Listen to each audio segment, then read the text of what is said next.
our hybrid meeting. For those of you who have just joined us after closed session, I am Maria Haag, Board President. I would like to introduce my fellow trustees, Lisa Pelosi and Jeff Conwell, here in the Vintage Hall boardroom, and via Zoom, Tulio Ogin and Jeannie Kerr. Also, and Joe Brody.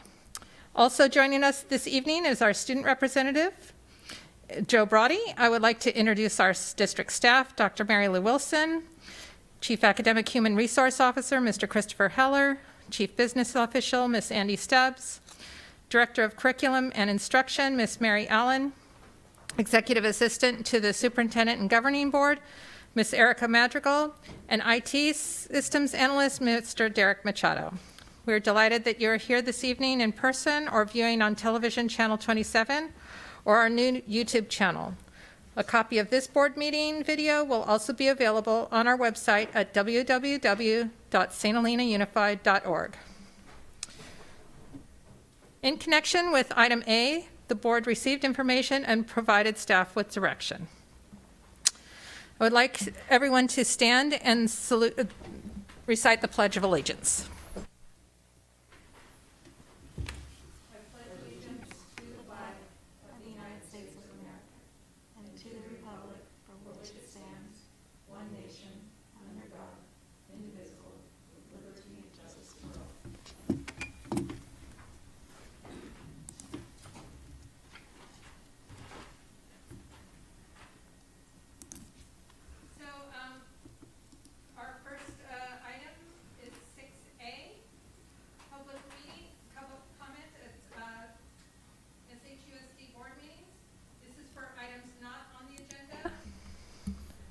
And Ms. Madrigal, did members of the public submit any other comments other than the two that I have before me? We only received the two public comments that you have before you. So I'll be reading these public comments to the rest of the board. First, an update for Carpy Gang 2020 season, SHUSD, and to the school board. To whom this concerns, Carpy Gang is working diligently to prepare for the 2020 fall football and cheer season. As we are an outside organization that utilizes the high school and Carpy fields for its football and cheer programs, we wanted to share with you what we understand and are planning for given the current COVID-19 situation. We're working on a few different possible scenarios simply to ensure our kids have the organized opportunity to get outside, exercise their bodies and minds, and learn some football and cheer skills that will carry them into their future seasons. We are determined to have some form of Carpy Gang season. We are developing different options based on the information being received from the Napa County Public Health, City of St. Helena, NFHS, CIF section, and our own Mendo Lake Empire Junior Football League. The information is constantly changing, being updated, and these ongoing changes will affect the final outcome of Carpy Gang season. Our league includes the same towns that participate in the North Coast League for the high school, and our rules of play are based on the NFHS rulebook. A handful of teams within our league have already expressed doubt that they will be able to have a football season due to lack of volunteers and financial reasons. Carpy Gang does not have these concerns, and when we received that information from the league, we decided to develop options for our own modified season. Option 1, modified tackle football and cheer. If tackle football is allowed, the season start and end dates will be modified. The season length, number of participating teams, and number of games would be determined likely in July. We would follow guidelines and protocols developed for high school football and cheer. Option 2, flag football and cheer, no stunts. If tackle football is not allowed, we will create a no-travel flag football season in St. Helena. Weight limits would be eliminated, participation based on grade and age of the player. We anticipate a handful of new participants in each age group if we go to flag football rather than tackle football. Option 3, football and cheer skills training. If tackle football and flag football are not allowed, we will shift our focus to an August-November skills and conditioning training program for both football and cheer. As with football, cheer would focus on skills and conditioning, no stunts. Participants would be separated by grade and age, working in smaller groups while still learning the fundamentals of football and cheer. All three options would incorporate any required social distancing, disinfecting, and safety protocols to keep our players, coaches, and their families safe throughout the season. As a board, we feel there is a good chance we will combine option 2 and option 3 with skills training beginning in August and adding flag football as we move into the new phase of return to play. As of today, based on our league's calendar, the July 13th cheer and July 20th football practice start dates are being moved to August 1st. We will be attending our league's next meeting on June 30th, and we will know more about our league at that point. Direction from NFHS and CIF will happen by July 20th, and we will know more about our season based on the high school fall sports outlook. The Carpi Gang Alumni Association board members are available to answer any questions the school district has, and we will work diligently to provide the opportunity for our local youth athletes to return to organized sports. We look forward to this season regardless of the direction we are required to take. Stay safe and healthy. And this letter is in the attachment for anyone to our agenda for anyone watching us on Channel 27. I'm just going to read the next letter from the Carpi Gang. Dear Dr. Wilson, St. Helena Little League. Yes, thank you. Thank you, Lisa. This is from St. Helena Little League. Dear Dr. Wilson, on behalf of the Board of Directors of the St. Helena Little League, we are attaching a copy of our return to play plan as well as the return to play agreement and waiver. Each parent, coach, and volunteer will be required to read these documents and sign a waiver before participating in our summer program. Using Napa County's June 11th guidance for outdoor group recreation for youth and adults, we developed these plans, which we believe combine mitigating the spread of coronavirus with supporting the physical and mental fitness of our youth through a phased approach to re-entering their sport of baseball. As part of implementing the SHLL return to play plan for our older division, we will plan to request the use of the SHHS baseball field during the summer, preferably beginning Monday, June 22nd. The SHLL older division consists of 13 and 14-year-old players.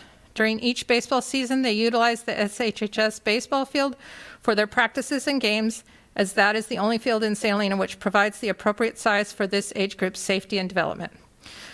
So you're aware, we expect to have 2 teams comprised of 10 players each who would utilize this field along with their coaches. As outlined in our return to play plan, their practices will focus on skill building activities within the individual teams, and the teams will not combine at this time. If Napa County approves inter-team activity at a later date, we would then implement the relevant protocols for scrimmages or games. We're in the process of creating a practice schedule for these 2 teams, and as soon as it is complete, we will request these dates and times on the SHHS facilities use calendar. Thank you in advance for your review and consideration. Please feel free to contact us with any questions, suggestions, or if we may provide additional information. Sincerely, Jeff Blum, St. Helena Little League President, and it's then signed by the board members. President Haug, if I may remind the board that we have been working with other agencies as well. We currently have our tennis courts in use and being managed by the City of St. Helena as they are repairing their courts in Crane Park. And we are also in conversation with Kevin Toohey from the Waves with regards to potential management of the pool for the remainder of the summer. So we certainly want to serve our students as best we possibly can, and staff will be meeting with both of these organizations in the near future to determine if field use can be given. So we are working on all of this at this time. And I will just remind the rest of the trustees that this was a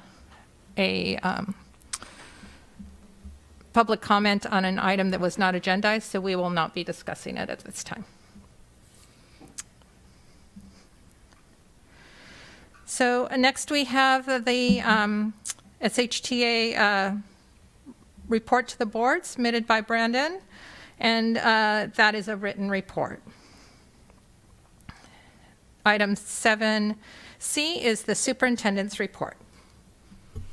Yes, good evening again, board members and the community. It's with great pleasure that I share with you that our second grade, our fifth grade, our eighth grade, and our seniors were celebrated over the course of the last week of the school year, culminating with that senior graduation ceremony that was an in-person per family and then viewed on Channel 27 and via Zoom on Friday evening. Want to give a huge thank you to the St. Helena Quilters Society and specifically Beth Lincoln, who chaired the activity in making masks for all of our outgoing eighth graders. Trustee Conwell has on the RLS mask, and for our outgoing seniors, President Haug has on the mask that all of our seniors received. Really a great donation from our community to serve our students and celebrate their work. Another great celebration, again, as I report to you every year, is the number of local scholarships that were awarded to our seniors. Approximately $280,000 will be going towards our seniors to support their college-going endeavors, and that's all community-based local scholarships. So a huge thank you to our community. Also wanted to take you to the Napa County Public Health website. Erica, I think, will take us there. They added a new feature just yesterday, and I think it's an important feature for all of us to know about.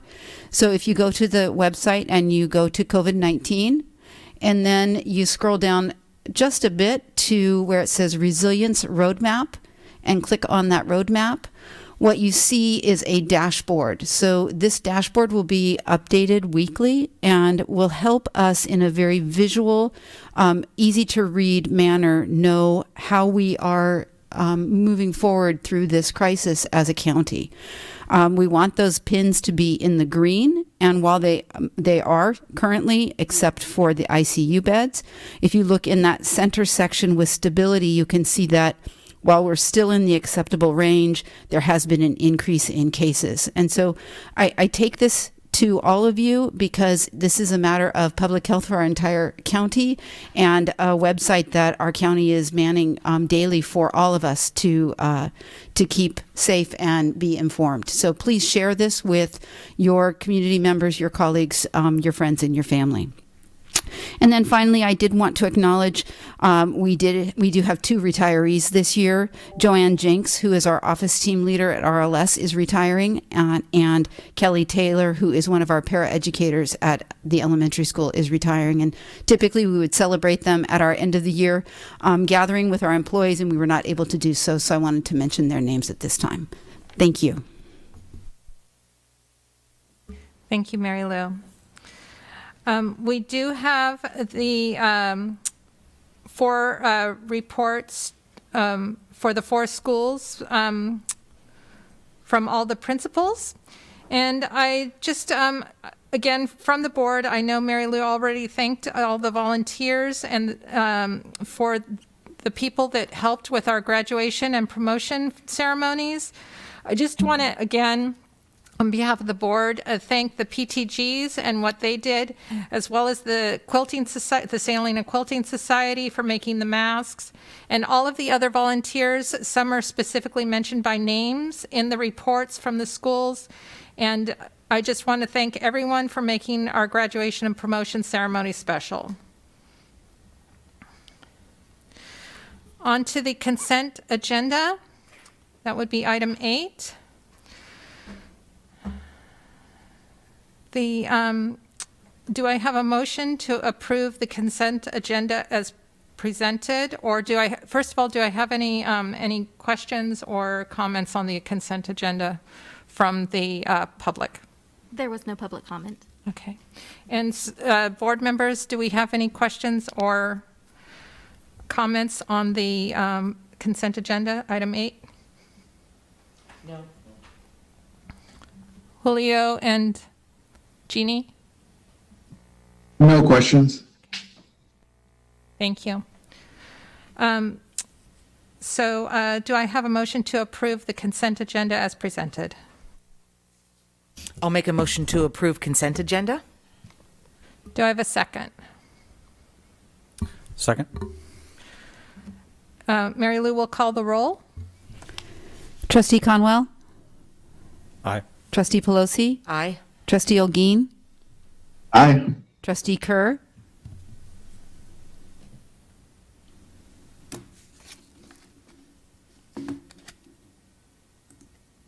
Trustee Kerr. Sorry, aye. Aye. Thank you. And Trustee President Haug. Aye.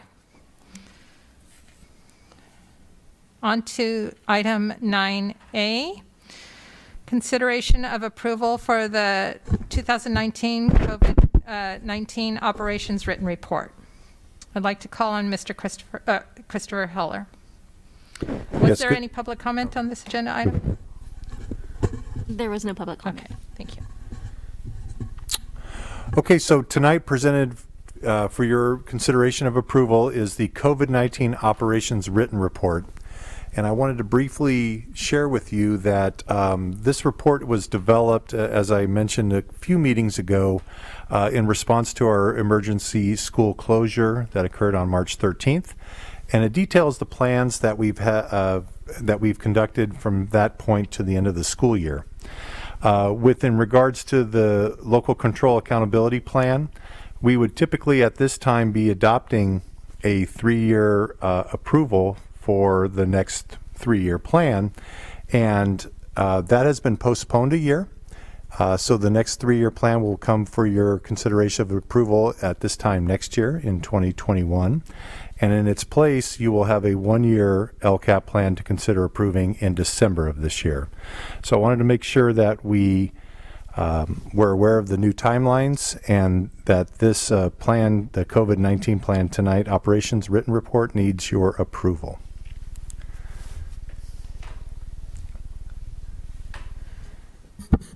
Trustees, are there any questions about this agenda item? No. And Julio and Jeannie, I'm sorry, I don't have you visually for some reason. I don't know if Derek could take a look at my iPad at some point. Sorry. No questions. Okay, I have a quick comment. thank you. Is there a motion to approve? President Haug, I'm sorry. Trustee Olguin has a comment to make.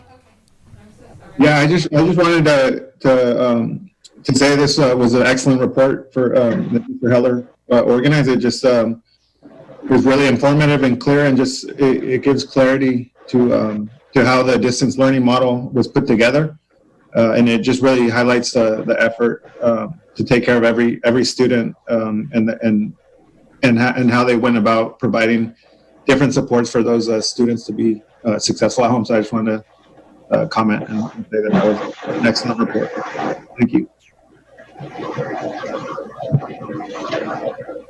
Thank you, Julio. Is there a motion to approve this written report, 2019 COVID-19 written report as presented? I'll make a motion to approve the 2019 COVID-19 operations written report. Is there a second? I'll second. Dr. Wilson, can you call the roll?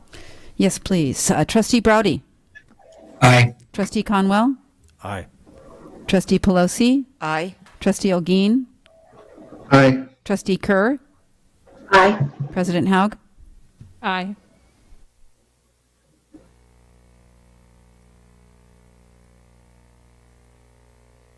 Item 9B. This is the consideration of approval for science curriculum adoption for implementation in the 2020-2021 school year. Would like to call on Mrs. Mary Allen. Good evening, board members. This is a follow-up item from the May 14th, 2020 board meeting, where we had a recommendation for our secondary science materials, instructional materials at the middle school level and high school level. We put it on a 30-day public review. No comments have been received. We would like to have it up for approval tonight with the board members. It will be Amplify 6th through 8th grade, Next Generation Science Materials, PASCO for science and physics at the high school, Next Generation Science Materials. Erica, was there any public comment on this agenda item? There was no public comment. Do the trustees have any questions or comments about this agenda item? I did have one question, actually. In reviewing the links that were provided, and obviously both of those curriculums have online components. I saw that they did. My question, I guess, is how comfortable do we feel if we go into remote learning? Do our teachers feel comfortable with that material? I mean, I realize there's going to be a learning curve because it's new, but do they feel comfortable to embrace that curriculum and go full steam with that online? Actually, they feel very comfortable because they've been piloting this for about 2/3 of the school year. Okay. And when we went into the COVID-19 on March 13th, that platform immediately went 100% online. Okay, great. So they're feeling very comfortable, the teachers that are utilizing it. Okay, thank you. Any other questions? Okay, No. thank you. Is there a motion to approve the science curriculum adoption for implementation in the 2020-2021 school year as presented? I'll make, I'll make that motion. Oh, Is there a second? I'll second. Dr. Wilson will call the roll. Trustee Browdy, Aye. Trustee Conwell, Aye. Trustee Pelosi, Aye. Trustee Olguin, Aye. Trustee Kerr, Aye. President Haug. Aye. Motion carried. Item 9C, consideration of approval for modifications to the reclassification criteria for the 2020-2021 school year. Thank you. We have a PowerPoint for this presentation. The reason this is coming to you tonight is because we have an English language learner master plan that needs to be approved by the board every year. And at this point, we're making a modification in part of that plan, and it's under reclassification. The reason we're making a modification is because they waived the CAST state testing this year, and that was one of our criterion that we used to reclassify a student from an English learner to a redesignated fluent English learner. And at this point, let me go through the first slide, if you could, Erica, real quick. Maybe. I'll keep talking as Chris is trying to do this. There's 4 criterion that are needed for reclassification. One is the LPAC score, which is the language score. Number 2 is teacher recommendation. Number 3 is parent agreement. And number 4 is our local criterion. So number 4 is the one that we're needing to modify because we use the CAS score for students that have met English proficiency on the CAS as one of our classifications. And we are changing that to MAP. So you'll look at the reports, you'll see the board items there in reference to the PowerPoint. You can see from each school site where we've changed the criterion for the local to the MAP scores and what the MAP scores will need to be at the various sites. So that will be our 4th criterion in lieu of the CAS for this year, moving into 2021. And this allows us to be able to reclassify some students as we move forward. This would need an approval from the board. Erica, was there any public comment on this agenda item? There was no public comment. Trustees, any questions or comments? I have a question. Yes. Go ahead. Go ahead. Mary, so what is the next steps then after we do this, then as far as our students? So what will happen is that the state is going to, for the LPAC testing that happened this year, we only had the 4th and the 5th graders complete the LPAC testing. The other grade levels had not started LPAC testing, so they will not even be up for reclassification at this point. For the students that were close, we felt like they were close to reclassification based on their CAS score from the year before and based on their performance. They will be allowed to do an LPAC test in the fall. So we will have some students taking the LPAC, and we will be utilizing the MAP score from this last winter round of MAP testing to compare the LPAC score and the MAP scores for possible reclassification. So we will be allowed to do some LPAC testing in the fall. So will there be any students then reclassified then this in the fall semester, or is it going to be something where it'll possibly happening in the spring? No, it will happen in the fall. So we anticipate because the testing is online, Jeannie, we load the scores in on the students take the test and then we load the scores online. We get the test back as far as the results within a matter of a week to 2 weeks. We will be able to reclassify in the fall for our students that meet these criteria. Perfect. Thank you very much. Thank you. That was in line with one of my questions. One is just a clarification in case somebody was looking at this PowerPoint on slide number 2.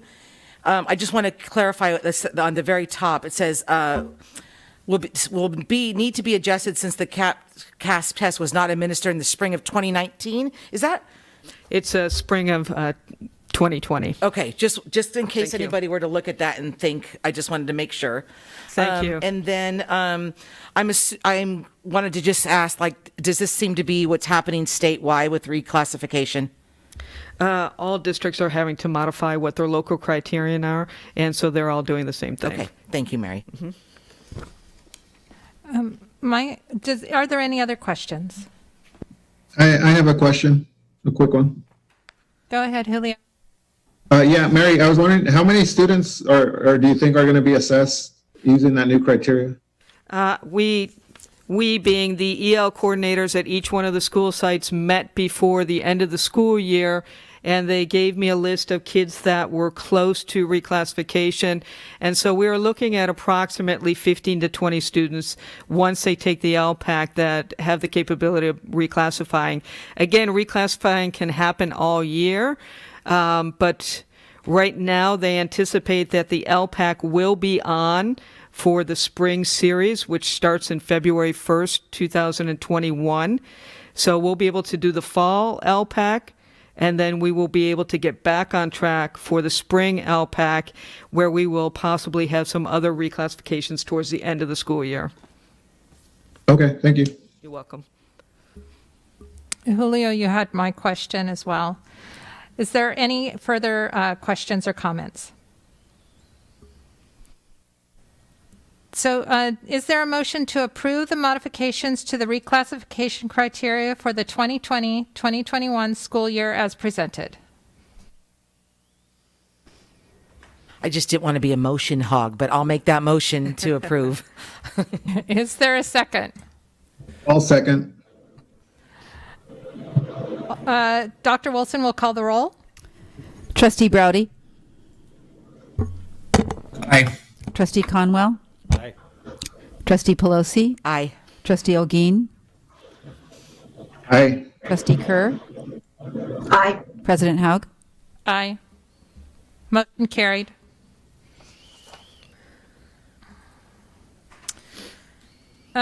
Next, we have item 9D, the written report on the SHUSD biliteracy and Golden Merit Seals. This is a written report, I would like to remind everyone. Erica, was there any public comment on this agenda item? There was no public comment. Trustees, any comments or questions?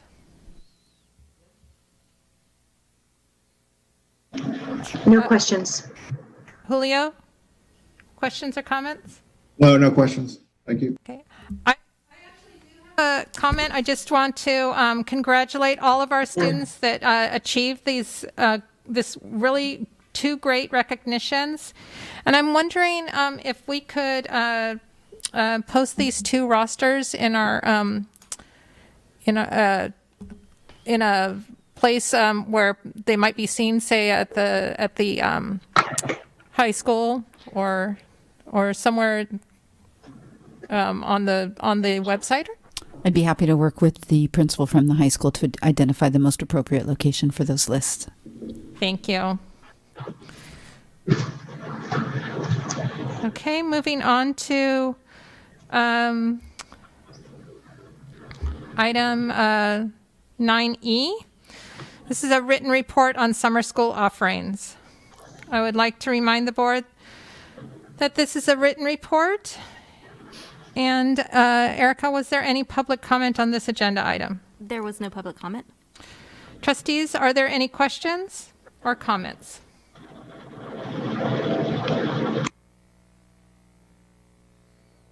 No questions. Okay, I see shaking heads. There's no questions or comments. No? Thank you, staff, for putting this together. Looks like it was Chris and Mary Lou. Thank you for all the work on these reports. Next, we have our item 10A, our wellness policy report. This is an annual progress report. It is a written report again. Erica, was there any public comment on this agenda item? There was no public comment. Trustees, do you have any questions or comments? No, I have a comment. Oh, yeah, I was just going to say that, I mean, I know that this committee works hard and, you know, they were slightly derailed with completing a lot of the things that they had intended to do. So don't despair. Keep up the great work, everybody. We'll be there again. That was going to be my comment as well, and also to applaud the increase in the lunch count this year too. It looks great. So thank you very much to everyone. And thank you, Andy, for working so diligently on this report. Moving on to item 10B.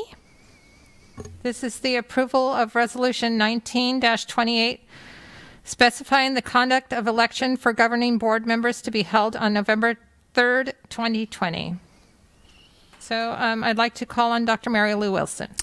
Yes, so as we are all aware, we have two of our current board members whose term comes to an end in November. And this is a semi-routine item. Every couple of years we come forward with a resolution for an election. The resolution does explain all aspects of the election and how it will move forward. And I do recommend that following the reading of this resolution that it be approved. Thank you. Was there any public comment on this agenda item? There was no public comment. Is there a board member who would like to read the resolution? Okay. Thank you. This ought to be, I mean, I have to, if my glasses are going to probably steam up as well as talking. So if there's long pauses, it just means I have to go like that. Okay. Specifying the conduct of the election for governing board members to be held on November 3rd, 2020. Resolution number 19-28. Whereas California Education Code Section 5322 requires the St. Helena Unified School District Governing Board to adopt a resolution specifying the conduct of the election for governing board members to be held on November 3rd, 2020. And whereas Education Code 5000 is the authority for conducting such election. And whereas Education Code 5016 requires the governing body to determine which procedure is to be used for determining the winner in case of a tie vote. And whereas Education Code 13307E requires the governing body to specify whether the district or the candidate shall pay for the candidate statement authorized by Election Code 13307A. Now, therefore, be it resolved that the St. Helena Unified School District Governing Board specifies that an election for governing board members will be held on November 3rd, 2020, and conducted according to the California Elections Code. Be it further resolved that the purpose of the election is to elect 2 members of the Board of Trustees of the St. Helena Unified School District. Name of current incumbent and the term of office to be filled. Jeffrey Conwell, 4 years, 2020 to 2024. Jeannie Kerr, 4 years, 2020 to 2024. Be it further resolved that pursuant to Education Code Section 5016, in the case of a tie vote, the winner will be decided by lot. Be it further resolved that pursuant to Election Code Section 13307E, the cost of candidate statements will be covered by the district. The foregoing resolution was duly and regularly adopted by the governing board of the St. Helena Unified School District at a regular meeting of the board held on the 18th day of June 2020 by the following vote.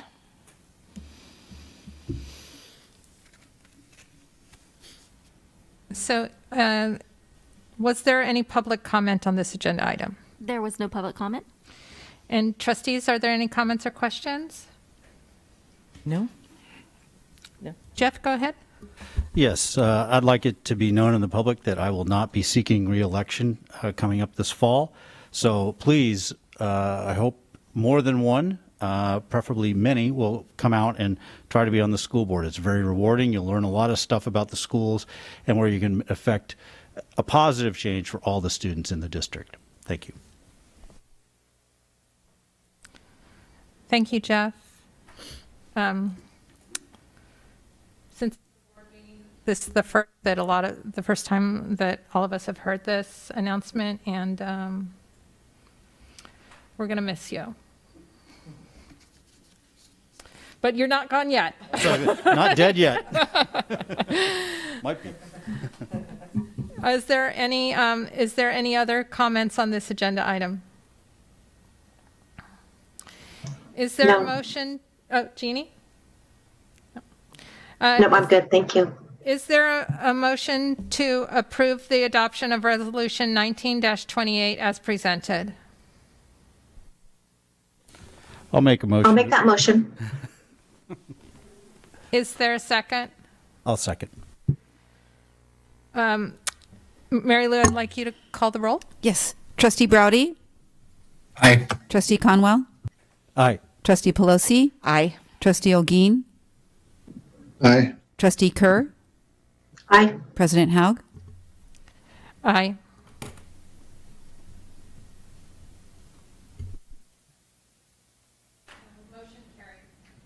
Sorry, motion carried.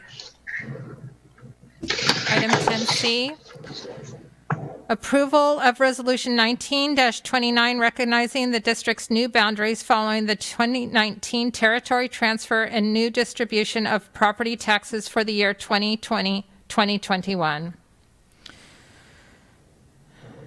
Dr. Wilson, please. Yes, you'll recall just about this time last year, you were engaged in a conversation with regards to a request for this territory transfer. And ultimately, the county did approve the territory transfer. All has gone through.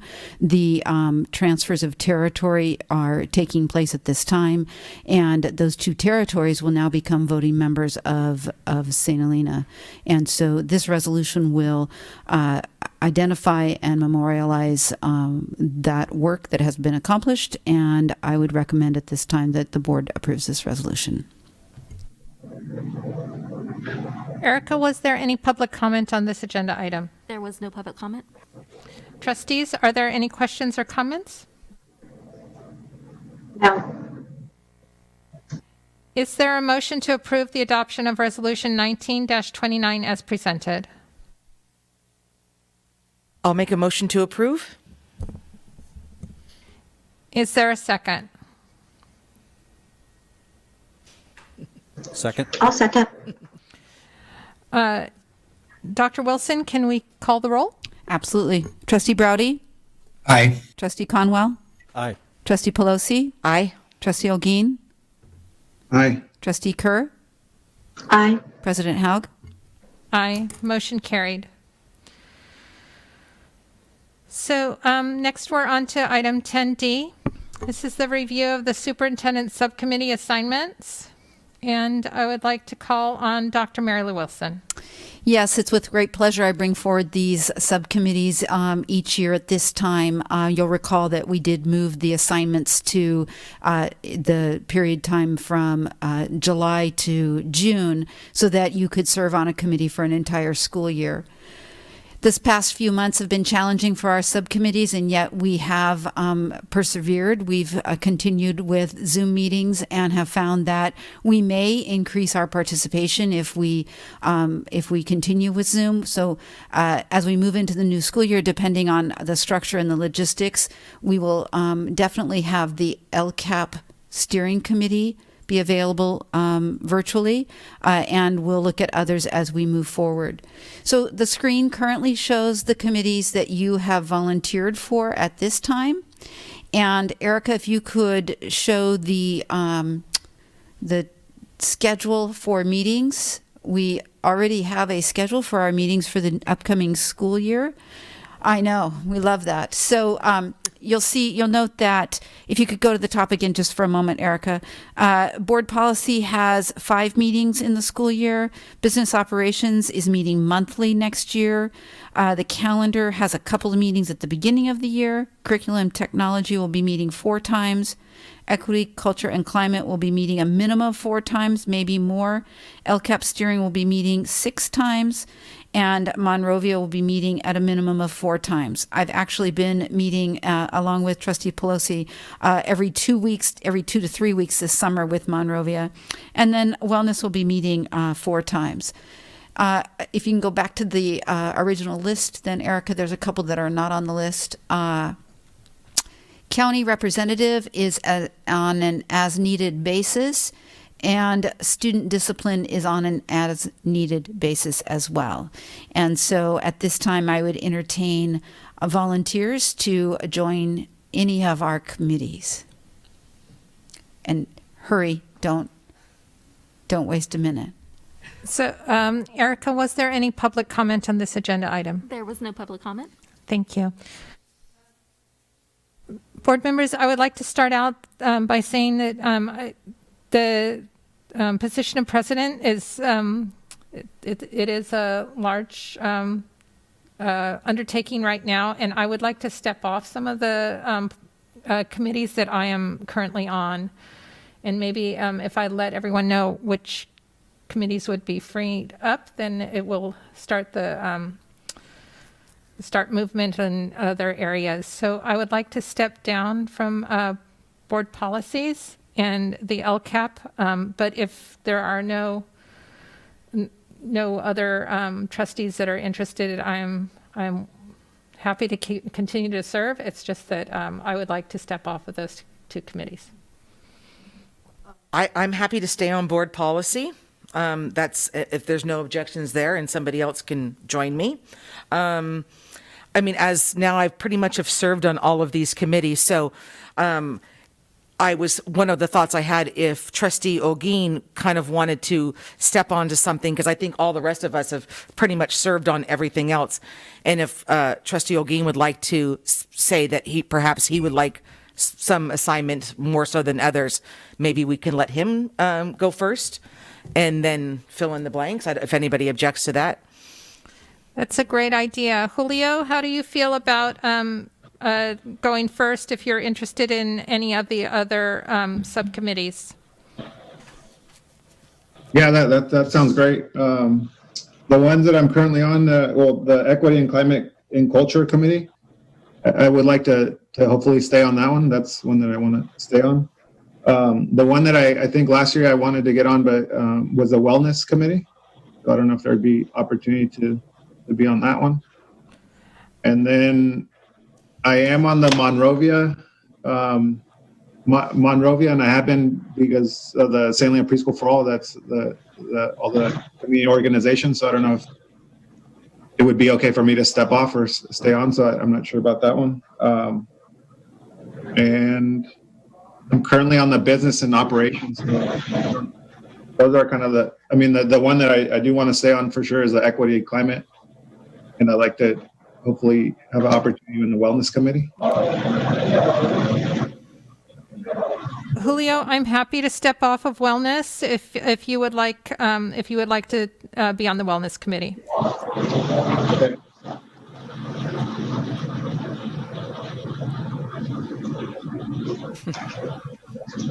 And then, Jeannie, maybe you can go next.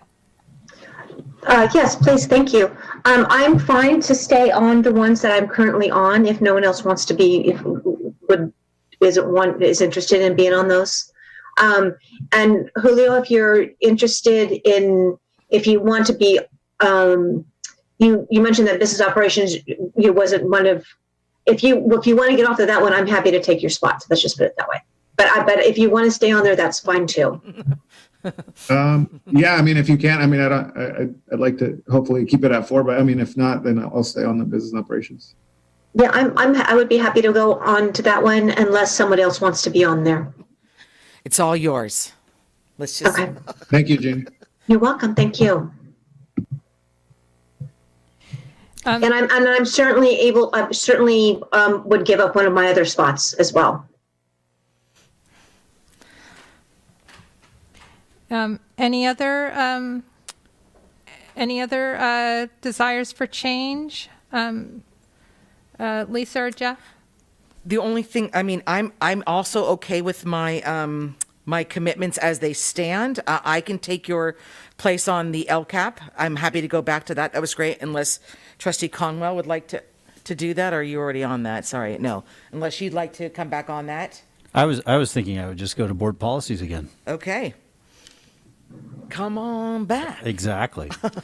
So I'll take the opening in the board policies, and then just remain the same unless anybody would like anything that I'm currently on.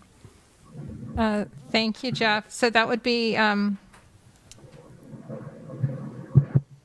now I'm not sure whether, Jeff, you're taking my position on board policy or Lisa's. Oh, I thought I was taking your. Yeah. That's, okay, perfect. I'm going to take Perfect. yours on LCAP. Okay, perfect. Thank So you. I think I'm going to. So maybe I could review what I think Yes, I have that so would be far. great. Thank you so much. So currently with board policies, we have Trustee Pelosi and Trustee Conwell. For business operations, we have Trustee Kerr and an open seat. For Monrovia, we have Trustee Pelosi and an open seat. For county representative, we have Trustee Kerr, and we only need one for that committee. For equity, culture, and climate, we have Trustee Olguin and Pelosi. For curriculum, technology, and innovation, we have Trustee Conwell and Kerr. I did not hear a change there. For school calendar, we have Trustee, I don't believe Conwell was on that one. I believe it was actually Pelosi and Olguin. No, was it Conwell? Okay, so we have Conwell and Olguin. For student discipline, we have Trustee Conwell. For wellness, we have Trustee Olguin and Pelosi. Well, I'm going to maybe recuse myself that because I've already got 4. Okay, so we have an opening in wellness, and for LCAP steering, we have Trustee Kerr and Trustee Pelosi. So still looking for one additional member for business operations. I'll stay on business operations. Okay.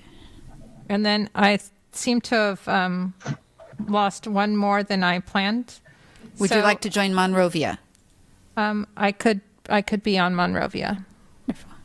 Mary Lou, I thought I could stay on Monrovia. I wasn't sure if because if I was going to pick up extra or other committees if I were to get off that one. So I'm good at staying on that one just because of the St. Leon Preschool for All community component. So either way. Trustee Pelosi and/or Haug, do you want to leave Monrovia?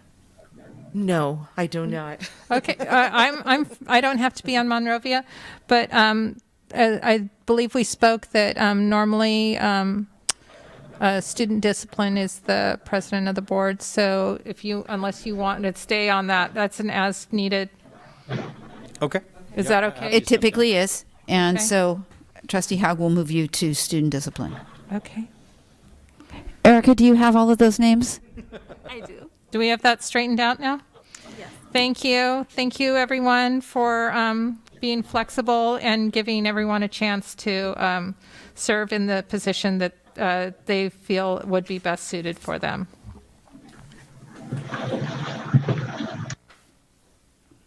So next, we're moving on to the governing board self-assessment. So we do have the printout from that. And Erica, was there any public comment on this agenda item? There was no public comment. Trustees, I'd like to call our attention to this. First of all, I'm really happy to see that none of us feel strongly enough to move us into, move our board into either the yellow or the red zones. We're basically in very strong agreement that we're able to work together well as a team. There was some questions that I would like to bring up on some of our, we have very good scores on our evaluation across the board, but there are some areas where we're not as strong as others. And one of them was number 11, and that is probably a lower score, and that's as a result of my score, I believe, because I personally wrote that I wasn't sure. So that's why we ended up in the blue there, because I don't really know if anyone is doing that. So that's why that score is low, and I'm just explaining my answer in that case. So I think that that's not really an area of concern. I just wanted to clarify to everyone that that one item, not sure, was my vote. The other area that we can work on, it looks like the board manages internal conflicts in a productive manner. That is something that we can focus on.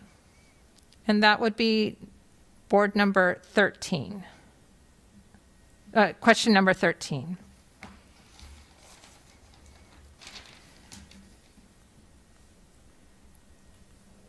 And the other area where it looks like we could have some improvement would be question 30. There is a good relationship between how long the board spends on an agenda item and the importance of the item.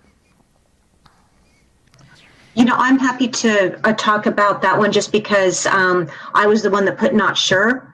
And the reason I put that is because I thought it was kind of an odd question, for one thing, because I think that if we accomplish something in a short period of time on something that's important, then so be it. I don't think that we have to trudge along on something just because we think it's really important if we're able to kind of get through it. So that was just my thinking on that one. And I think just a sidebar on that to just kind of to Jeannie's comment is that I think what might be perception too is different because, you know, sometimes the general public doesn't realize what kind of conversation is happening prior to us coming to a public meeting. And what may seem like we don't spend enough time or we do spend enough time, I think that just something that it's just the dynamics of the way the school board operates is that we may have meetings, you know, with district staff to get a lot of our questions answered. So maybe it seems like we haven't deliberated on something. I'm saying this more for public awareness because I think that sometimes there's this feeling like, okay, well, they spent like 2 minutes on that, not knowing that there could have been 12 meetings prior to get information and get your questions answered. So I just kind of wanted to tag on that comment to Jeannie's. And additionally, I would like to say that we actually, and what the public don't know is how much time we spend on it just in our own space, just reviewing it and looking at it and you know, just our own homework. So yeah, sometimes there's some items that seem like they should be lengthy, but we do our job beforehand, you know, to get information. Yeah, and just to follow on there, a lot of these items that we're addressing are covered in CSBA emails and flyers and magazines and a lot of material that we get that gives us a really strong background. So I think that it was valid. It was valid for us to talk about, but since it is about the length that we spend on an agenda item, we will move to the next one. So the board effectively orients new members. Item 34, this is something that I think we've addressed in the past. And it's an area where I think we can still work on it a little bit, just especially now, something that we need to focus on because we do have an election coming up. So it's something that has, we have had a discussion in the past, and I want to recall that to everyone.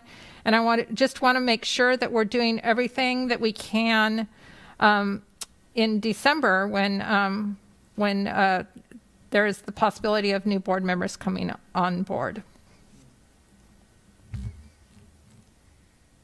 And then I think there was just, we had one outlier with question 51. The board monitors the implementation of board policies. Does anyone want to comment on that?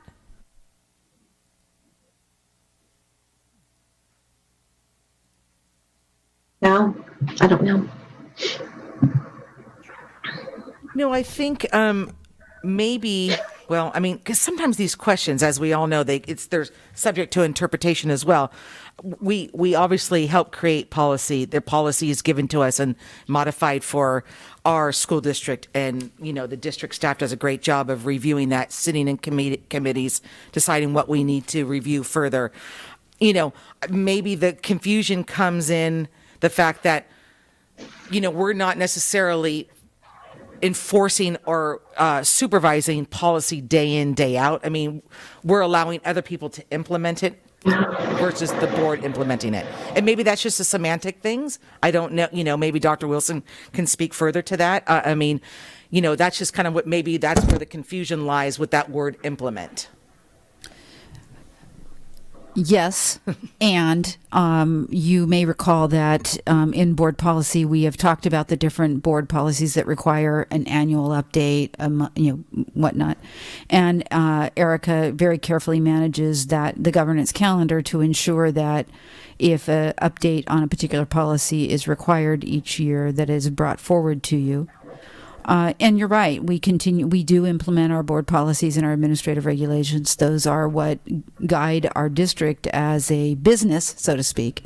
And as a governing board, I would suggest that two of you take a very active role in reading through and identifying the policies that are appropriate for our district, and along with cabinet members and our high school principal. And then as they come to the dais for information and action, there's lots of information in every one of those board agendas that indicates the recommended changes, whether it's law, ed code, required changes, or changes that we feel are appropriate for our district. And so from my experience in previous districts, you are a very active board in your board policies. Thank you, Dr. Wilson. The board advocates on behalf of students in public education at the local, state, and federal levels. This was a question that we also had concerns about last year because we didn't really know what it meant by advocating on behalf of students at the federal level and state levels. This year, we several of us were signed up to go to the Legislative Active Day, which was canceled, of course, due to COVID. So so that's where I put a number 1, not sure, because again, we're in a different situation. Is there any other comments? Would any other board members like to discuss the board self-evaluation today?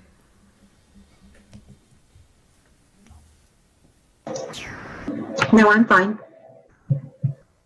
I wanted to just comment a little bit of the overall experience of the evaluation for myself. I feel it's important for us to assess our work as a group, and it kind of just really helps you remind yourself of the responsibilities both individually and as a collective group. So I really think that it's important that we all are reminded of that as we go through this. For me, I mean, the challenge for me is always just taking it after the year, just because I know a lot happens in a year, And so you're trying to kind of trudge through your memory to see what, if something applies to one thing. So kind of for me personally, I'd like to I know I have a copy of this anyway, so I'd like to just look at it more frequent throughout the year, just so that I can kind of just be reminded of some of the questions. And because a lot of times you're looking for, an instance or something that, a decision or something that we're doing that can kind of exemplify that. So I just think for me to give kind of a more precise answer, it's going to help if I keep some kind of note. And I generally take notes, obviously, after the meetings and stuff, but just kind of a little bit even further to kind of just look at the overall process of some of these questions and kind of just take a note, because things change at different times. So I'm sure if we all took it at a different time, we'd probably answer it differently. So I just think by having this, you can at least review the year within your notes and look at kind of decisions and things that we did. And then that for me personally, I think it'll generate a more precise answer on some of these questions that sometimes you're not really sure. Yeah, I have to say that I agree with that, because I think that we probably all feel this, just because it's an annual, and you tend to just like look back like the last 2 or 3 months. And so Julio, I liked your idea about keeping this kind of close by to maybe every couple of months, 2 or 3 months, kind of evaluate yourself to kind of see where you are for those 3 months. So I think that's brilliant. I mean, I would also like to agree with what you said, Julio. It's a really good idea, especially I think when I did the evaluation, everything was through the lens of COVID, and it's like the rest of the year didn't almost happen in a way. So because things can change so much, your idea of looking at this throughout the year and kind of making notes, that's something that I'd like to try to do as well. And I just recommend that anyone that can work that into their schedule. That would be good for this next year going forward. Thank you, Julio. Any other comments?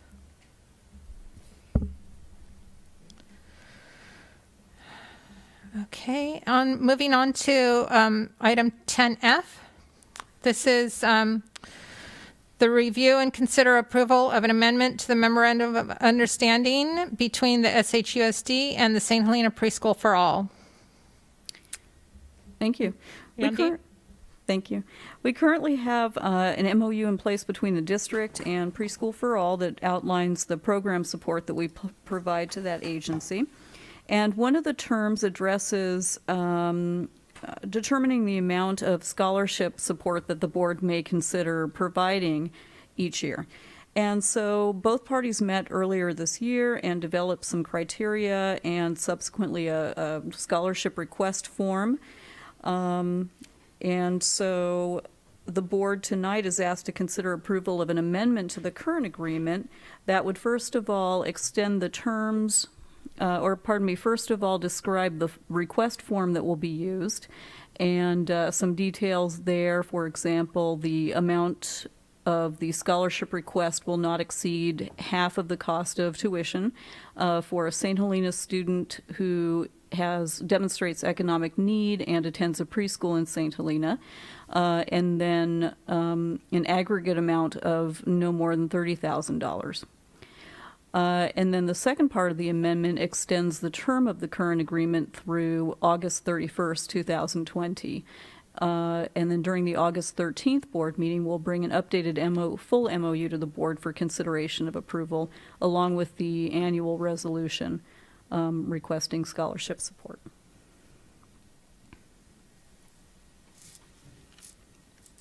Erica, was there any public comment on this agenda item? There was no public comment. Trustees, any questions or comments? No. So is there a motion to approve the amendment to the MOU between SHUSD and SHPSFA as presented? I'll make President that Howe? motion. Oh, sorry. President Howe? Yes, go ahead, Julio. Before you make that motion, I'd like to actually recuse myself on this item as I'm the executive director of San Leon Preschool for All. Yes, I'm sorry I did not give you a chance to do that, Julio. Thank you. And President Haug, I'm going to recuse myself as well, just because I'm on the treasurer of the St. Helena Preschool for All. Okay. Thank you. Thank you, Trustee Olguin and Kerr. So do I have a motion to approve the amendment to the MOU between SHUSD and SHPSFA as presented? I'll make that motion to approve. Is there a second? I'll second. Dr. Wilson will call the roll. Trustee Browdy, Aye. Trustee Conwell, Aye. Trustee Pelosi, Aye. Trustee President Haug. Aye. Motion carried.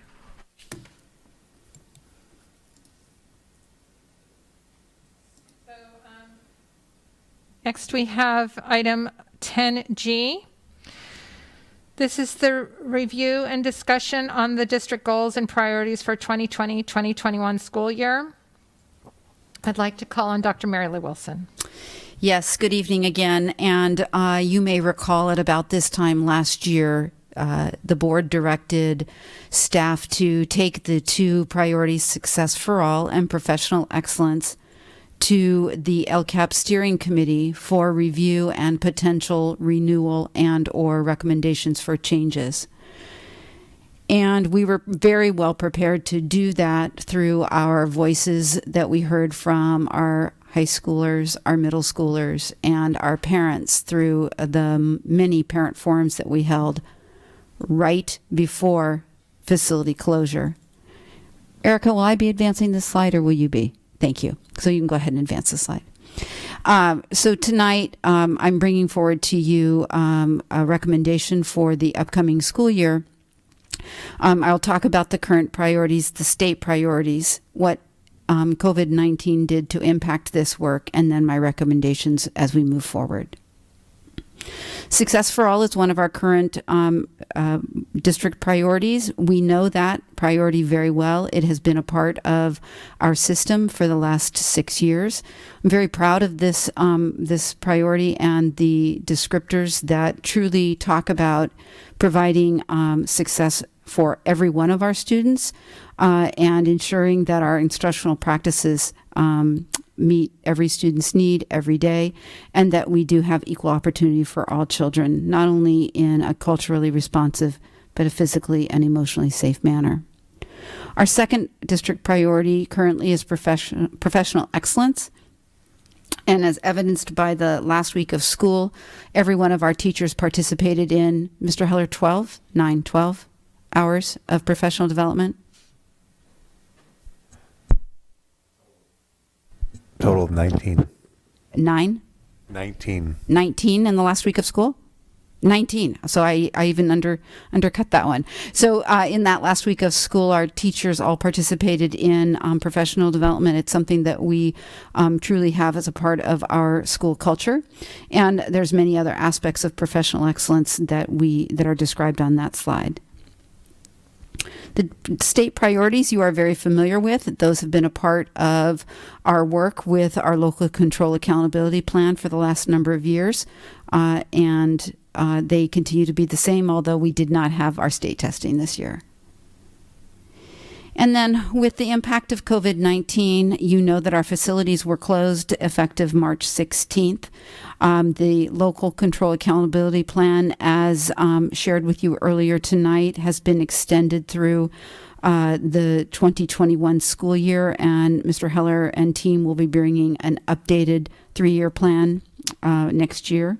We were not able to meet in person, and we had a collection of data from a number of parent forums that typically are posted in this entire room, and we themed them using markers and a lot of work from the steering committee. We were not able to do that. We also shifted to remote learning. We also know that we have some potential gaps in our learning, and we know that our focus just changed dramatically within a few short hours. And so as a result of those impacts, it's my recommendation that for the 2021 school year, we continue with Success for All and Professional Excellence. And along that, know that we have a lens in our LCAP, our Local Control Accountability Steering Committee, of Success for All, Professional Excellence, Communication, and equity. And those have been a lens that we've been looking through for the last couple of years. And so we will do that, of course, and continue. In addition, as the COVID-19 impacts continue to unfold, as a district, we will meet and address the needs of all of our children and our employees as we learn those needs. And then I would also further recommend that you give us a continued assignment, consider us in progress as the steering committee, and allow us to continue to discuss and update the district priorities for the 2021-2022 school year. At this time, I'd entertain any discussion or questions. Ms. Badrigal, was there any public comment on this agenda item? There was no public comment. Trustees, comments, questions? I think I just have a comment, and I don't, and you certainly don't have to agree with this. Or I was looking at the slide from the Success for All, the Success for All students slide, and I'm wondering with the second one, with the refined curricular systems, instructional practices to support all students. And I know that we want it to be broad, but I'm wondering, do we want to include anything about remote learning or different ways of learning and things, or do we feel like everything is kind of bundled up in these three bullet points?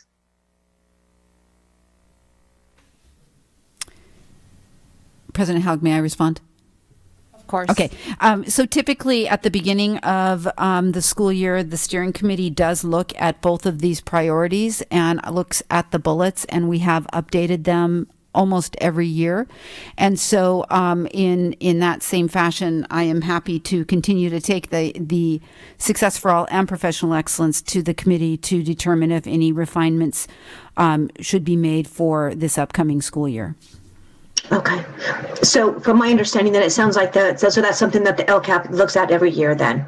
Correct. Success for All. Okay. Perfect.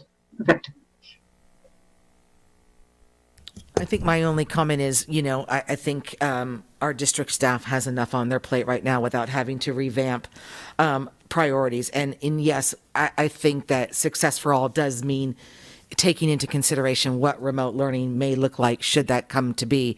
And for those who are saying it should be written down, I mean, I understand that argument as well. But at the same point, we have the task of actually creating that if need be and putting that in motion and making sure that is ready to go if that's what we need to do. So I feel comfortable knowing that our district and our staff, that's embedded in their forefront of their brains and of their work ethic, of their daily existence, in our school year. But again, I do think the LCAP committee should take a look at it and whatnot. But personally, I have the faith knowing that is a priority going forward.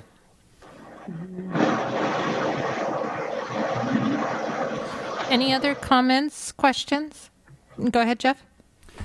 Yeah, I also agree. I think it would be very wise to keep our two priorities because of what happened this year. And as you can tell with our Success for All, it was never even foreseen that we would go this direction. And I think it would be a great opportunity to revisit that in the fall when the LCAP is able to get back, and they'll be able to decide how to move forward with it. So I'm very comfortable in giving it another year. We've got a lot of other things going on, and to change anything, to me, move the ship other than keeping the same heading would be a very big mistake at this point.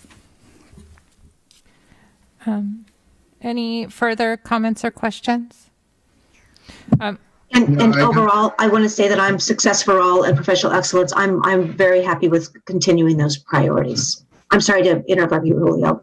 It's okay. I'm also in agreement as far as maintaining the current priorities and then revisiting, obviously, at a different time. A lot of the the adjustments with the COVID-19 slide. I mean, all that is probably going to be embedded at some point. So I think it's fair to just kind of leave it as is until it's more of an appropriate time to revisit it.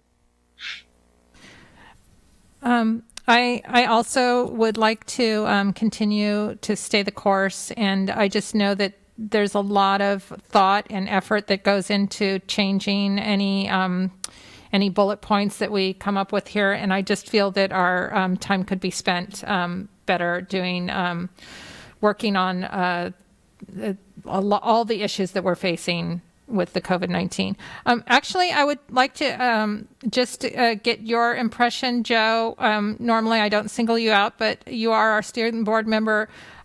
If you would like to comment on this item. Thank you. I, again, do think it is important that we continue looking at success for all and professional excellence, but I do think one of the things that we should consider looking into is learning not just through school, because of course, no one is in school right now, but also the learning that can be done in conjunction with an institution, but also at home. I feel like there's a big focus on, we're out of school, but we're living to learn is just the kind of little tagline I've been throwing around in my head listening to this. And so I think while we continue our focus in these two areas, I think it is also worth mentioning the learning that can be done in conjunction with an institution, but while we're all stuck at home.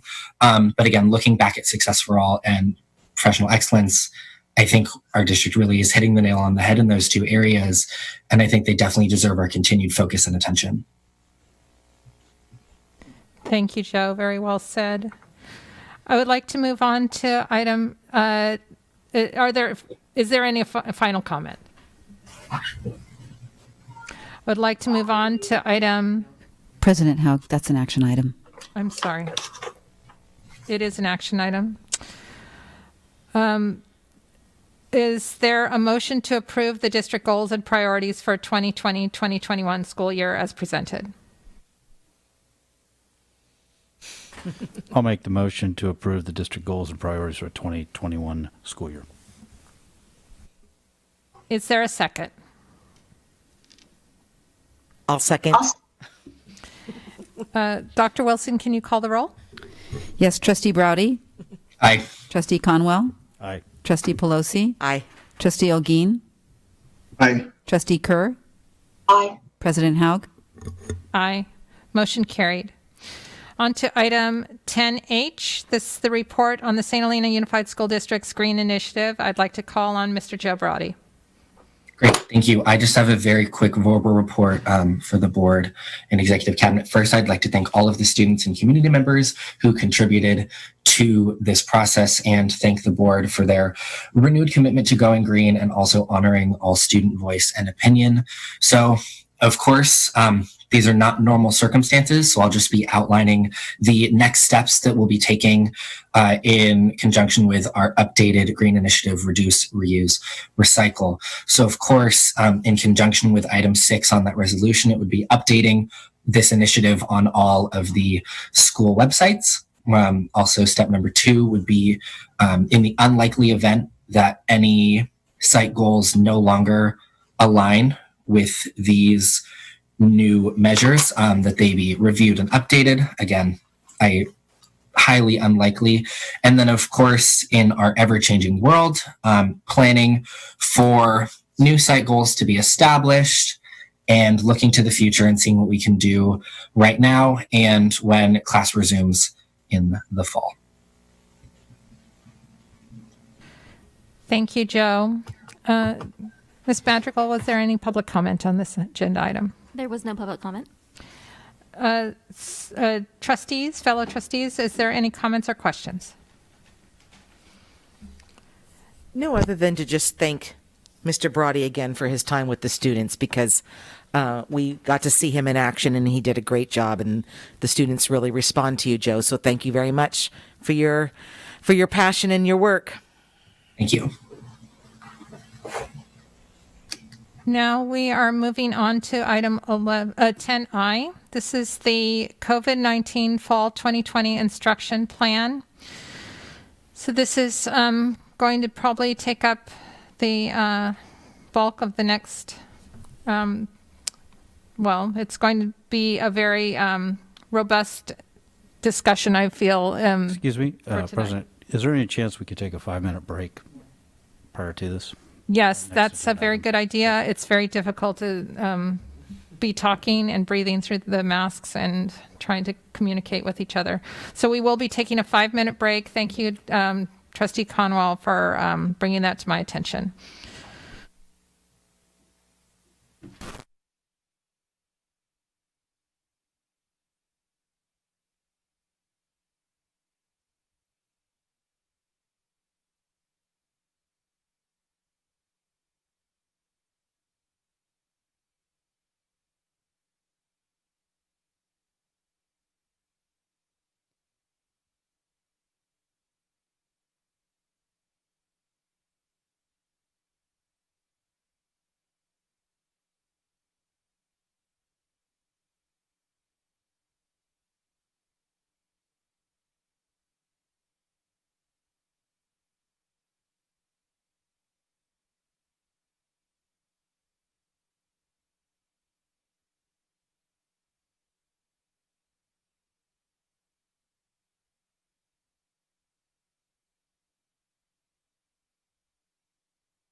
We're waiting.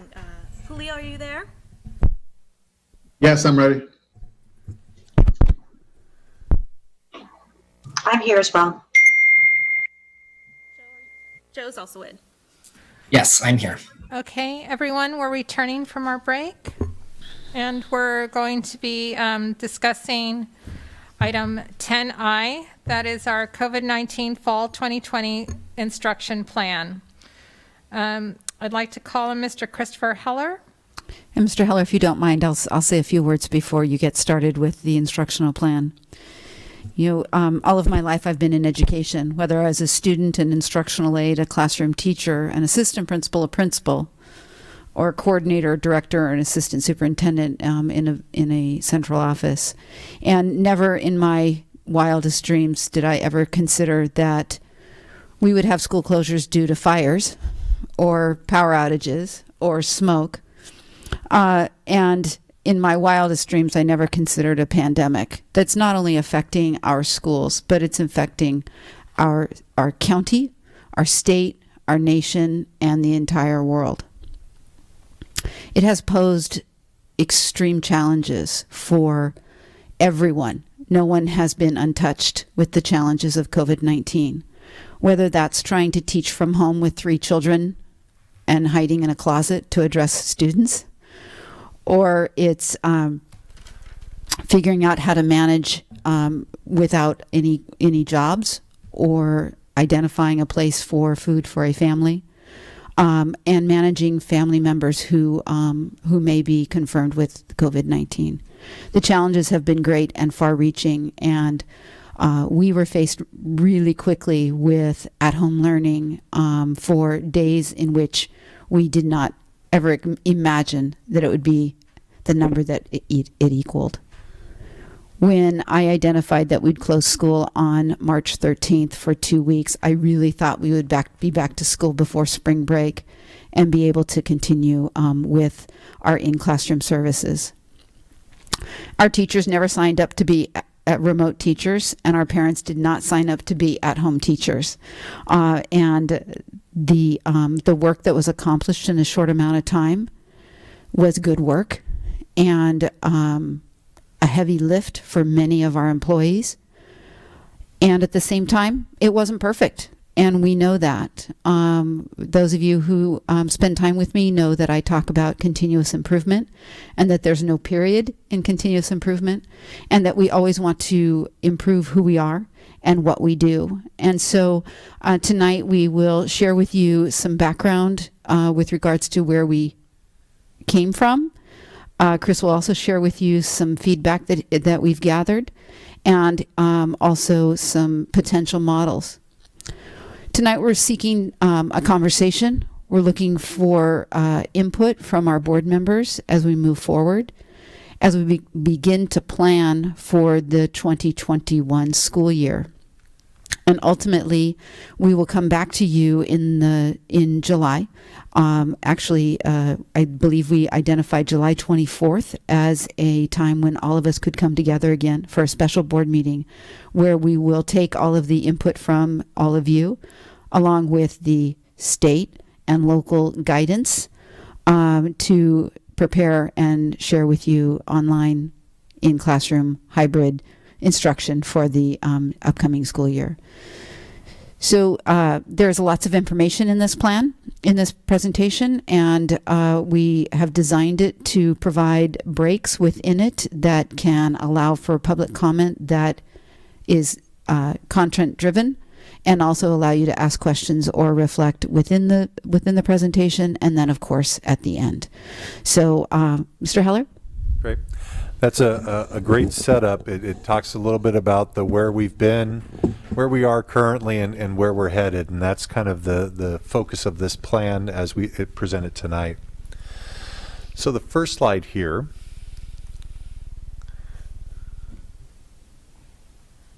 First slide here.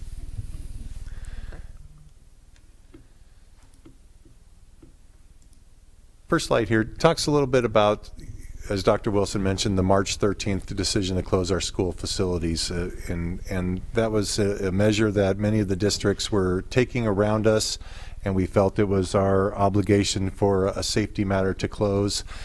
And, you know, we were preparing for this day, and we've asked teachers to prepare 2 weeks of assignments because we felt, you know, that would have been a fair amount of time for us to assess where we were and take a look at a longer range forecast. And as you know, that forecast progressively got worse. It carried us through spring break. And then we, you know, before that spring break, began developing what did long-term remote learning look like and how were we going to address that.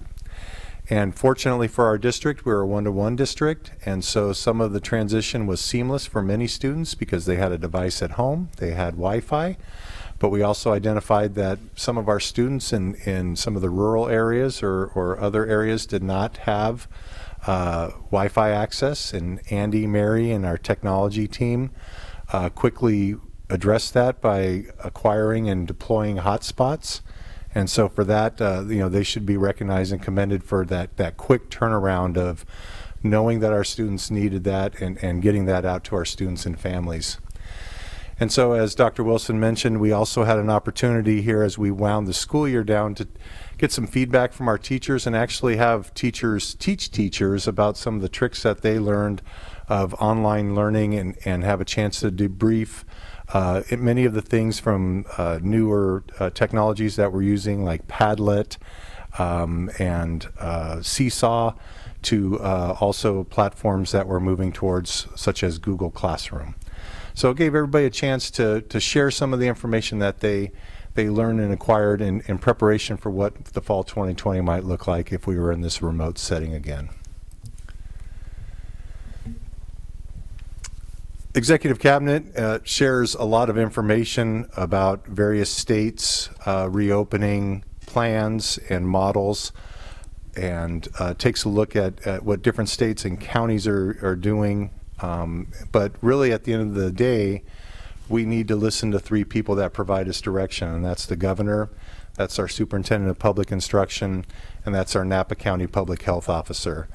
They're the ones right now that when they have an opportunity to address us, we stop what we're doing and we make sure that we listen intently to what messages they're giving us, because they're the ones that are really guiding our ability to reopen the district. And so as I mentioned, the Napa County Public Health Officer will be the first to release county orders to gathering sizes. Right now we're still under a shelter-in-place order. There has been talk of moving to stage 3 at a certain point at this summer, and that just depends on the fluctuations and changes that we have in COVID-19 locally. But also in considering reopening schools, we also have some waivers that need to be considered for us to develop the model. We have federal and state mandates regarding special education services. We have a requirement in physical education minutes that need to be delivered to students, and that has to be factored into our models as well. And so we're still in a little bit of a limbo waiting for those waivers, because we don't want to build a model with assumptions, and we want to build it based on things that we know.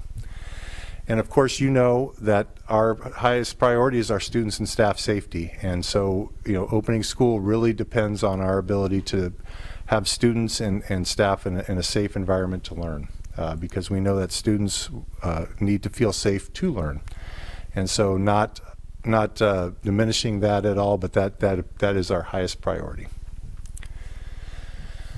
And so as you can see, reopening consideration number 1 is our safety. There are 3 considerations that I'll share. And so I talked a little bit about the guidelines and recommendations from our public health office.